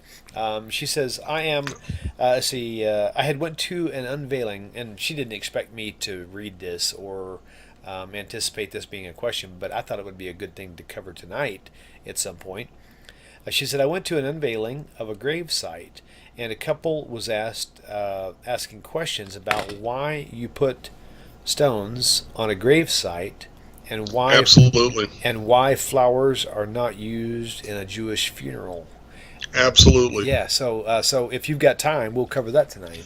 All right, but let me finish this first. No, go right ahead. Take your time. Take as much time as you need. Okay, why is the name Jew given? Okay, that's the part of his question we're answering now, right? Okay. Let's take the word American. In the United States, we are called Americans. Like Amorites? I'm just kidding. That was just a joke. Well, I mean, yeah, very funny. You can use that, actually. Don't confuse people, because now they're going to think Amorites. Okay. When explaining something to people, you got to be real careful how you. Okay. Yeah, at any rate, the word American covers all people who are here, no matter what their backgrounds were. A person could be Irish American, Swedish American, African American, Kenya American, Japanese American, whatever. They're Americans. The word America covers them all, right? Right. Okay. Jew comes from the word Judah, but the word Judah is not just the tribe of Judah. Judah was the name of the southern country. Okay. And you have various verses in Chronicles. Oh, that's a good point. Right, where it explicitly talks about people of the northern kingdom, who were in Judah. Okay. But the word Jew is derived from the word Judah, but it's not referring to the tribe of Judah. It's referring to the southern nation called Judah, in which there were people from every tribe. Right. 2 Chronicles, chapter 15, verse 9. Okay? 2 Chronicles, chapter 15, verse 9. And he gathered all of Judah and Benjamin and those dwelling with them from Ephraim and Manasseh and from Simeon, for many of Israel, that means the northern kingdom, had defected to them, to the southern kingdom, when they saw that the eternal their God was with them, with the southern kingdom. Okay? Okay. Or before that, 2 Chronicles chapter 11, verse 3. speak to Rehoboam, the son of Solomon, king of Judah, and to all of Israel in Judah.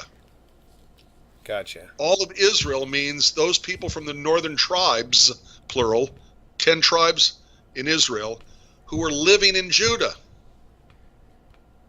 Wow. Okay? 2 Chronicles chapter 11, verse 15. And after them, from all the tribes of Israel, those who put their heart to seek the eternal, the God of Israel, came to Jerusalem Nice. to sacrifice to the eternal, the God of their forefathers. So this is after the destruction of the northern kingdom. You have references to the northern tribes living in Judah.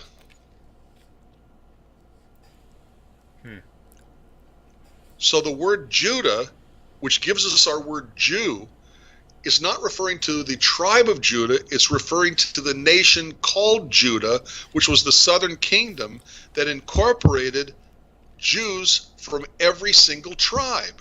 All the northern ones plus all the southern ones. Right. And it's that simple. Gotcha. Okay, cool. Wow. Remember the derivation of the word Yehudah. Yeah, right. Okay? So Those who praise. Okay. you said something very clear too that made sense too, and there's something that I had been pondering over a period of time as well. And number one that you had mentioned I never really considered before now was that it wasn't just the tribe of Judah that was called the Jew, but actually the actual land, the southern region, was called Judea. So to me that is like the best thing I've heard so far. But in addition to, if you think about the reason why it was called Jews, the same reason Israel was called Israel is because Jacob's name was changed to Israel and his heart was changed and he served God. So the tribe of Judah was in the south, so they named that the southern kingdom Judah, right? So it's all making sense now. So the reason why they're the ones who are entrusted with the word of Hashem is because they were the ones who remained faithful. So we're converting to Judaism, not converting to Benjamin. Well, actually, that would be true for Benjamin because he was Southern Kingdom too. But I mean, not converting to but another. all the kingdoms, all the tribes were in the Southern Kingdom, not just Benjamin. No, you had 10 tribes in the north. Exactly. So, and by the way, remember something else, an interesting little tidbit of history, I guess you'd call it. Okay. By and large, the rabbis didn't call themselves Jews. They said Israel. Oh, here's a really crazy trivia question for you. Was Moses Jewish? Don't answer that. That was more something to like leave people scratching their heads as they go to sleep tonight. So okay, because I would say definitely yes. Yeah, I would say too, but he wasn't from the tribe of Judah. So how do you figure that? Because he was in the southern kingdom. And because he was from well, no, Moses was never in the kingdom. He died well before they went into the promised land. Oh yeah, see that's even worse. So why would Moses be called a Jew if he was not number one of Judah? Because the word Jew refers to the people of the religion. Nice, but where in Torah does it say that? Well, it's not going to, because term Jew. That's where you're going to have a problem with so many people as they start crossing this era. So that's why I understand that, but I understand that, but look, remember something. The Jews are the ones who have the right to determine what is a Jew and who is a Jew. Agreed. Yeah. Okay, agreed. Ex-Jews do not have the right to determine who is a Jew. Ex-Jews who are now Christians don't have the right to determine who is a Jew. Right. Christians who are wannabe Jews don't have the right to determine who is a Jew. It's kind of like the Jewish law, Judaism and Jewish law determines who's a Jew. Right. It's kind of like you don't want to go to somebody who's been divorced 40 times for marriage counseling. It's just not smart. Well, that's true. I'm not sure how that relates, but yes, that's true. Okay, same thing. Okay. All right. Good. So, So Moses is considered a Jew because he was of the religion of the Jewish people. Okay, even if the term wasn't invented until after he had been, buried on the mountain. Okay, we still apply it to him because he was part of our faith. He's called Moses, our rabbi. So, at any rate. Wow, man, this has been like one of the funnest nights I've had in a long time. They Maybe, always are. We always have fun. but you know what? Even when you're wrong. Maybe because it's like you just happen to show up like whenever I'm like coming out of a slump or something. I don't know, but it's always good to see your smiling face, man. And this is like the first day in like 7 or 8 days. I've been sick as a dog, and it's like this has been the first day I've had like full energy, like nonstop, and really feeling good and really excited to go back to work. And man, it's been I am good. never excited to go back to work. I That's why love they work. call it work. I want to play. I want to play the rest of my life. Yeah, I enjoy work. I think working's fun. I think well, it depends on where you're working at and what you're doing. So Well, it depends on what you call work. Yeah, I'm not sure everything I do I'd call work, even if it's related to work. Okay, so here's the deal. Listen, so for all you, What was your other question you wrote down? that I wrote down. No, it was actually. Oh, there was a question no, actually, it was a question I was going to ask you based on a comment that Delane Davis had had actually said earlier. The problem is now it's been so long. It's been well over 30 or 40 minutes ago. I don't know if I'm going to be able to find it. Let me scan it real fast. Hang on. Well, it was just 2 minutes. No. Oh, really? Yeah, we talked about a question you wanted to ask, but I wanted to go first and finish this. What is Oh, yeah. question? I found it. I found it right here. Okay, so, dear Rabbi, when talking to a Christian, how does one diffuse the claims? This is by Wishing Well Hire Sydney. Okay, Wishing Well Hire Sydney. Okay, so Sydney obviously has a thing called Wishing Well, so hire me Sydney. So, dear Rabbi, when talking to a Christian, how does one diffuse the claim the Jews are blinded and dual prophecies so that they can take our interpretation? Oh, first of all, let me say something here real quickly, Sydney. We don't have an interpretation. The Jewish people don't have an interpretation. They have their original. Everyone else in the world has the interpretations. So the reason why they should take the Jews' interpretation, so to speak, is because it's not an interpretation. It's the original. But your questions are still valid, meaning that how does one diffuse the claims that the Jews have been blinded, which is a New Testament thing? I would say it's a New Testament invention, but it's really not. It is in the Tanakh. There's a leak. There's a slight idea about a certain people group being blinded for whatever, but they have taken it to their advantage to push their agenda.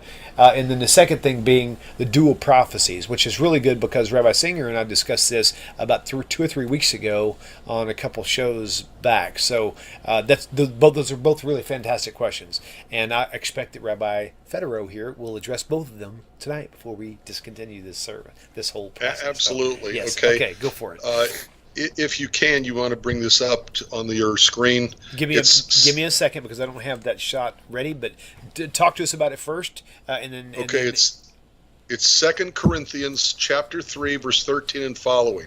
Okay. Don't read it off yet. Just talk about it first. That way, give me time to bring it up. Okay, 2 Corinthians 3:13. Yes. Oh, wow, that's like okay, so that's like 2 Corinthians 3:13. Is that talking about the Passover? No. Okay. All right. Because his first question was about the veil. Well, who's about first? the blindness of the Jews. Oh yeah. Okay, gotcha. All right, give me a minute to pull that up. I've got it on my screen, but I have to actually create a shot because that shot got deleted. So give me 1 second. All right. But go ahead and talk about the veil and where do you think they get it from, and then I'll put it up on screen for you. Okay. Look, the first thing that you have to understand is that when Christianity started co-opting the Jewish Bible and started interpreting it to be all about Jesus, they had to come up with an excuse on why the Jews couldn't see Jesus in the pages of their own Bible. Okay, the Jews are the ones who created the concept of Messiah. Okay, the Jews are the ones who kept the Bible, determined what would be in the Bible. The Jews are the ones who determined what a Messiah would be. It's all a Jewish thing. So if they're going to come along and make the change and start redefining terminology, they have to come up with a reason why the Jews can't see Jesus in the pages of their own scripture. Okay, I've got you on screen now, so go ahead and... Okay.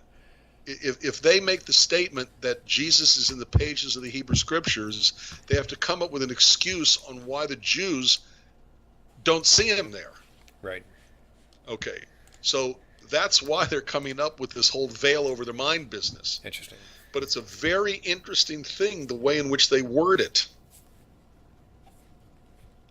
Okay, You mean they, meaning the New Testament, right? So, and I'm talking about the New Testament. right, and not Okay, as Moses, which put a veil over his face, that the children of Israel could not steadfastly look to the end of that which is abolished, but their right. minds were blinded. For until this day remaineth. And okay, so it goes on talking about how they were blinded, period, because they couldn't see that Jesus was the Messiah. Okay, what does this mean? Moses put a veil over his face because you may recall that when he came down from the mountain, from having been with God directly, That's his funny. face shined. Oh my God! I Okay, never he thought had about shining come over his face. Wow. Okay, so what he did was, keep it up there, would you please? that. Okay, I'll put it back up. Okay, you got it. Please, and keep it up there. It's very important for people to see it in the New Testament. Okay, got it. Okay, so he's got this shining on his face, and frankly, it looks weird. Okay, people are going to get scared off of it. So in order to protect the people and not make them scared of why Moses' face is shining, he would walk around with his face covered with a veil. Okay. Okay? Not as Moses, who put a veil over his face, that the children of Israel could not look to the end of what is abolished. It's called the Mosaic Law, right? Right. So what Paul is writing here in 2 Corinthians chapter 3 is the idea that Moses hid himself because the people of Israel didn't want to look at what was eventually going to be abolished. Okay. Goes on in 14 to say the following. Their minds were blinded, for to this day the same veil is not taken away while they're reading the Hebrew Scriptures. Their minds were blinded, for until this day remains the same veil, untaken away, when they read the Old Testament. Okay? Yeah. But then it says, but the veil is done away in Christ. Even to this day, when Moses, that's the Torah, is read, the veil is upon their heart. Nevertheless, when it shall turn to the Lord, when their heart turns to the Lord, the veil is taken away. What is that saying? It says you have to be a Christian to see Jesus in the pages of the Hebrew Scriptures, because it's not inherently there by itself. Right. Wow. If I have to become a Christian, if I have to turn my heart to Jesus in order to see Jesus in the pages of the Hebrew Scriptures, that means that it's not a part of the Hebrew Scriptures inherently, because only a Christian can see it there. They're admitting this. Right. Okay? In other words, they're saying that Christians look at the Hebrew Scriptures through Christian-colored glasses. Okay? Right. How's that? They're looking at You look like the Batman. Hebrew Scriptures through Christian-colored glasses. Okay. Okay? And that's the only reason why they can see it there. If I have to become a Christian to take the veil off of my heart, to take the veil off of my mind, then what they want to see there isn't inherently there. Right. They're admitting, look, That you have to have taken the pill to be able to Exactly. actually get it. Right. To actually see Exactly. something more In other than what's words, there. if a Martian lands on Earth, and you and I have talked about this repeatedly, if a Martian lands on Earth, checks into a motel, and then opens a drawer and pulls out the Gideon Bible, and starts with Genesis and reads through it, Right. when he gets to the New Testament, he's going to go, what is this stuff? This doesn't match what I just read in the Hebrew Scriptures. This is crazy. Yeah. Deuteronomy says, Deuteronomy 24:16, every man should be put to death for his own sin, but now they're saying this Jesus guy dies for our sins. Contradicts it. Man, oh man. But if that same Martian opens up the book 3/4 of the way through to the New Testament, reads through that, and then goes back to look at the Hebrew Scriptures, well, then of course he's going to see there what he was told to see by the New Testament. Right. But that whole passage, and this, to answer his question, what was his name? Actually, the person who asked that question was Sydney, wishing well. Sydney. Okay, Sydney. He, she, whatever. I know a couple. I always love the name Sydney for a girl. Actually, I know a couple. At any rate, Sydney, if they're showing you or telling you got a veil over your mind that you can't see this, Okay, ask them how do I take the veil away, and they'll say believe in Jesus. And your answer is, so what you're telling me is it's not inherently there. I have to be a Christian first before I'm going to see it there. She says it's circular reasoning, right? Absolutely. Right on. Okay, I got to be a Christian to see it there. Yeah. Therefore, it's there. No, it's not there, or you should be able to see it without being a Christian. Wow. If it's only believing in Jesus takes the veil off of my mind, it's not inherently there. A Martian should be able to see it there. Totally. Yep. Okay. And what was the second question? Her second question? Let's see. Hold on. Actually, I don't know if I can find it now because I actually unhighlighted it and scrolled way down. Let me see if I can find it real fast. Hang on. Oh, dual prophecies. Oh, yeah. Thank you. Good. Okay. Dual prophecies. I love you, chuckle. We Hey, all have keep our this own going way for to me. deal with things. Rabbi, keep this Okay? going. Rabbi. Yeah? Keep this going for a minute or two. I have to leave the desk for just a moment. Believe me, I'll keep this going. Okay? Okay. All right. All right. I hope that Sydney takes a look at the recently videotaped visit, okay, by Rabbi Tovia Singer when he came to Nativ. Okay, nativ.net, I think it is. NETIV, I think it's .net. Look at the most recent visit of Rabbi Tovia Singer, because part of his 2-3 hour lecture was on this very topic. Okay, and he pointed out the following. He said there's a problem with dual prophecies, and that is that the prophecy, therefore, because it's a dual prophecy, had to be fulfilled twice. The first time and then the second time, which makes it dual. So, for example, if they're going to say that Isaiah chapter 7, verse 14, okay, which is what Christians refer to about the virgin birth, a virgin shall give birth, if they're going to say it was a dual prophecy also fulfilled by Jesus, the first prophecy of it was in the days of Isaiah. Therefore, there had to be a virgin birth in the days of Isaiah, not just by Jesus from Mary. So the first problem with the dual prophecy is they're admitting that it was already fulfilled once, and the second part of the dual prophecy, only that second time is it fulfilled in Jesus. There's another issue which I raise with the question of dual prophecy, and that's very simple, okay?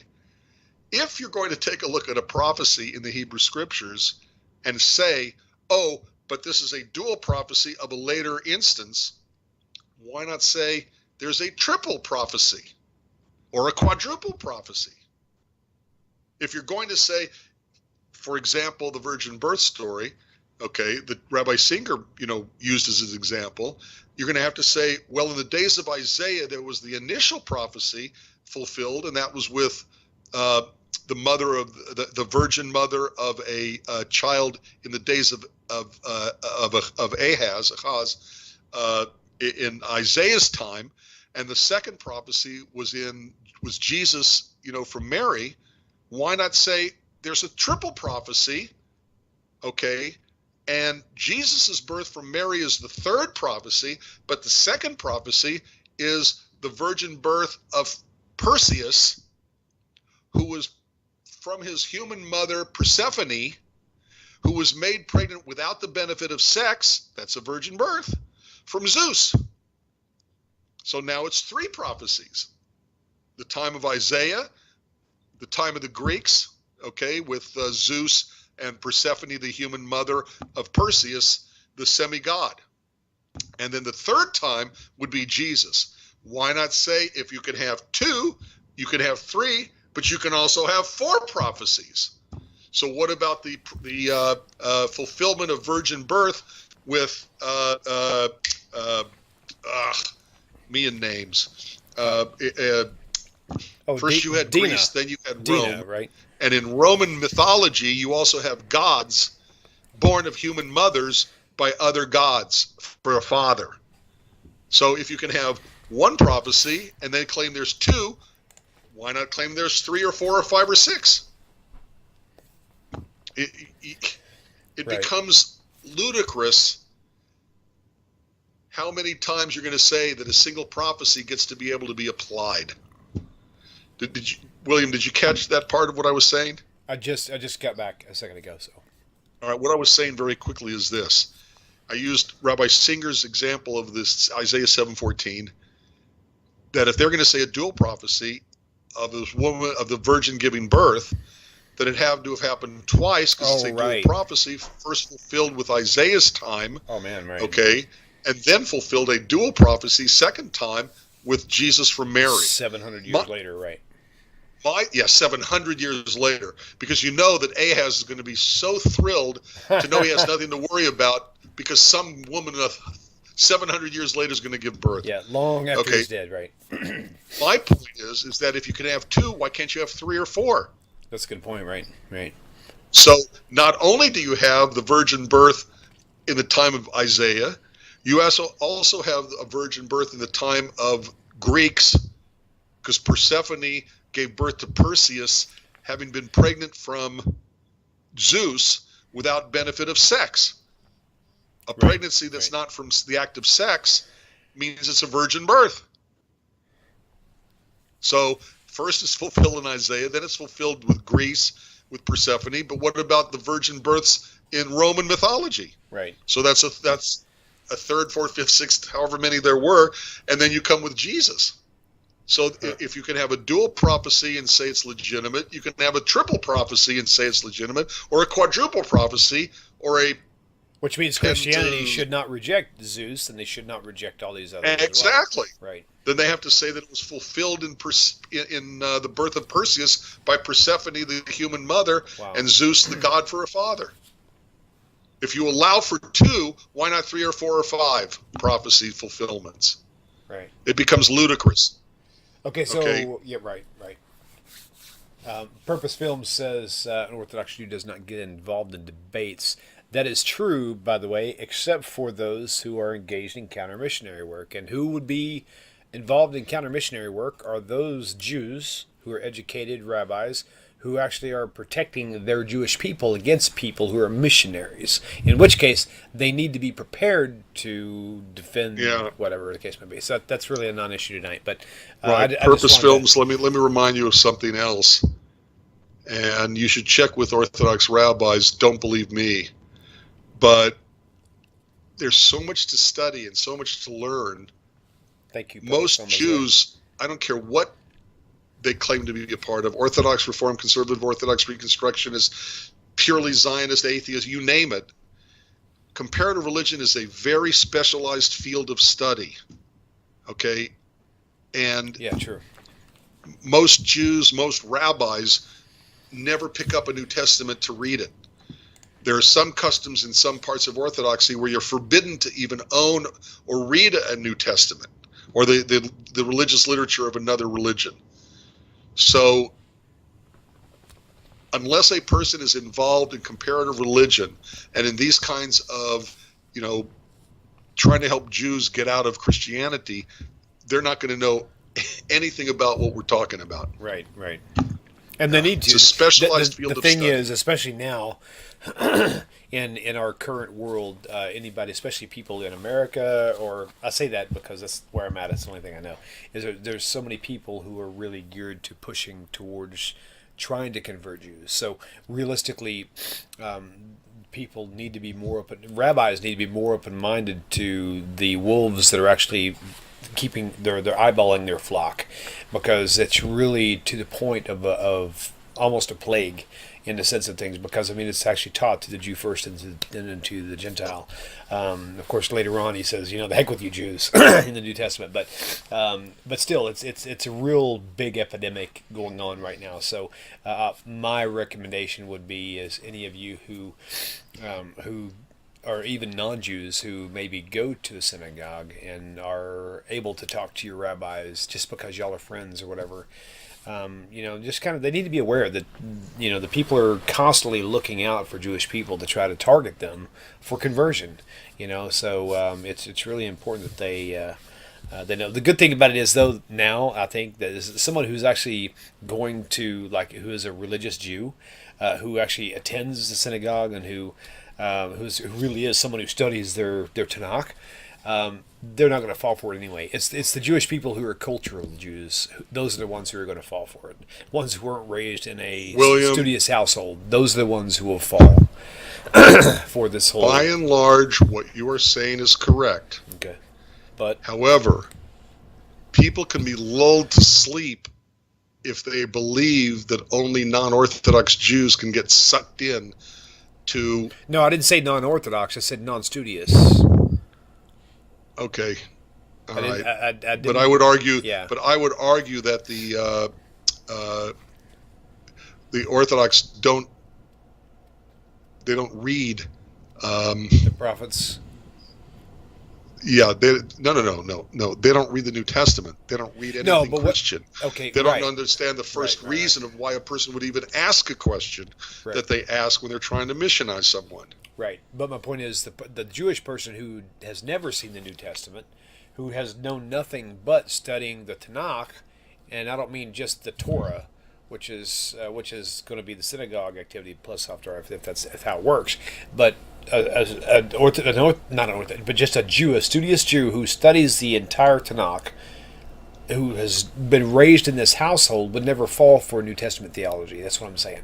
It would be the one who was more of a secular Jew, or one who was not someone who was who was actually studying their Tanakh as they were growing up, or even in a recent modern in the current society. So, because you see stories like Mattel Ballaston is a great example. There's a big video out where this guy comes on. He looks like a Jewish person. He looks like the classic Jew. He's got the kippah, he's got the long beard, he's got the tzitzit, he's laying there, and he's talking with the New York accent. Of course, if you don't have a New York accent, you can't be Jewish. So this guy, he's really laying it on thick. But then he goes to mocking Judaism in general, and then it turns out this guy, he found Jesus through Isaiah 7:14. Of all things, the stupidest dang place you could say, that's what did it for me as a studious Jew. That's what he picked. And millions of Christians are flocking to this stupid. I'm sorry, I'm really aggravated with this video. I really wished I could get him on the phone, not knowing Rabbi Singer or Rabbi Federow was listening in. I would love that. That would be the icing on the cake for me.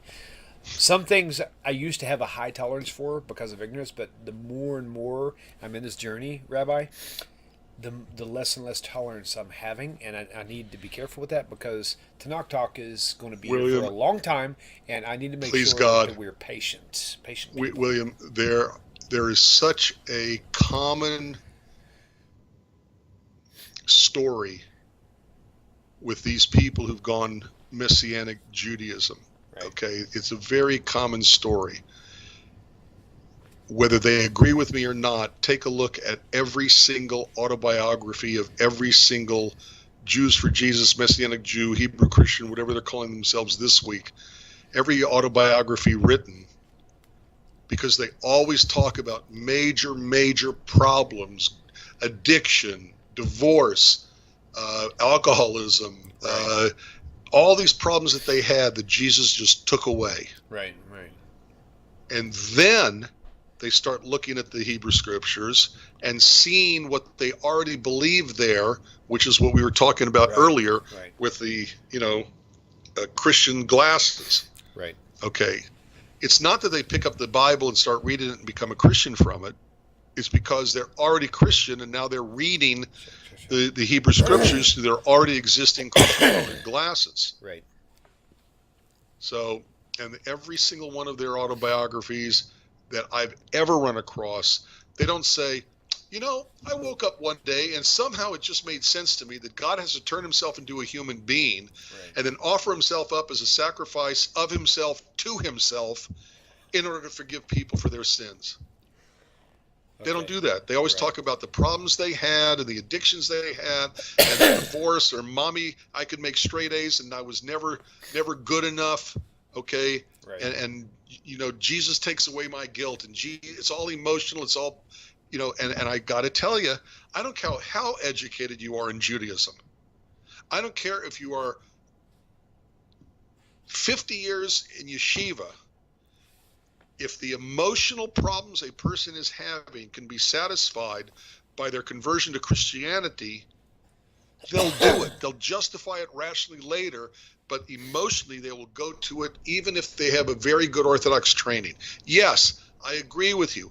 By and large, the more deeply you are truly into Orthodoxy, okay, into Torah learning, the less likely you are. Right. But to say it doesn't happen or can't happen is, well, I think dangerous, because it makes people lax when they should be very strict. Interesting. Makes people think, oh, I'm immune. I think when the they only may not be. the only way I could actually like move into saying like to where yeah, you're totally right, would be if that person who had been studying Torah and Tanakh their whole entire childhood, or that they really know it well, Tanakh, not just Torah, but Tanakh, where the prophets are, Right. Would be if for some reason they decided that maybe some things could have changed, but if they believe that way, then that means they're not Orthodox. Because if they're Orthodox, they're going to believe that the word of Hashem is forever, nothing can be tampered with, nothing can be changed, period, no matter what anybody says. Now, a Reformed Jew or a conservative Jew, maybe they might change to say, well, I can see where you're coming from, because I can see how that might work somehow, because in the back of my mind, maybe God did change something. But an Orthodox Jew would say, no, God doesn't change. He doesn't waver. Nothing. It's ingrained in their teaching. It's don't add to or take away from the word of Hashem.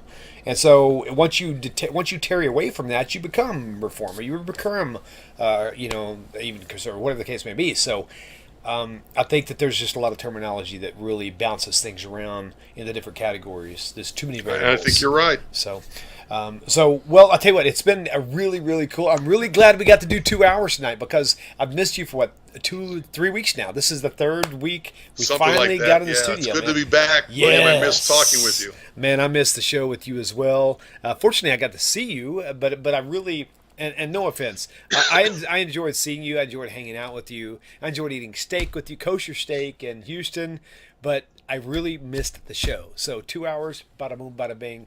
We're almost caught up. Maybe we do another 2-hour show next week and we'll be fully caught up. That might make me a really, really a happy redneck. Right. So, but thank you all for tuning in. Rabbi, thank you for your long-windedness. Love it, love it, love it. Hey, for all you viewers out there. I enjoy it. Coming up, I'm telling you, that's happening. Walk the Tanakh Talk Israel Tour is happening in 2018. We're not sure what season. It's going to be in the cool weather, though. If you're interested, find me on Facebook. Send me a message. Let me know if you're interested in. And I understand, according to statistics, only about 30% of those who are interested will actually participate. But we need to know who's at least interested. That's a good number. Yeah, that's not bad. So I'm hoping I can talk Rabbi Federow into coming. That would be really cool.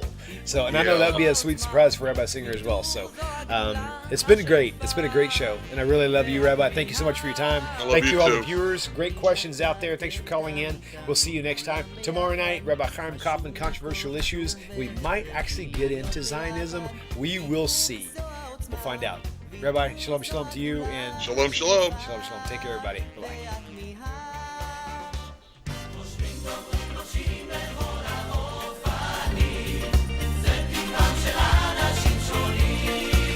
נזכור בסוף כולנו שותפים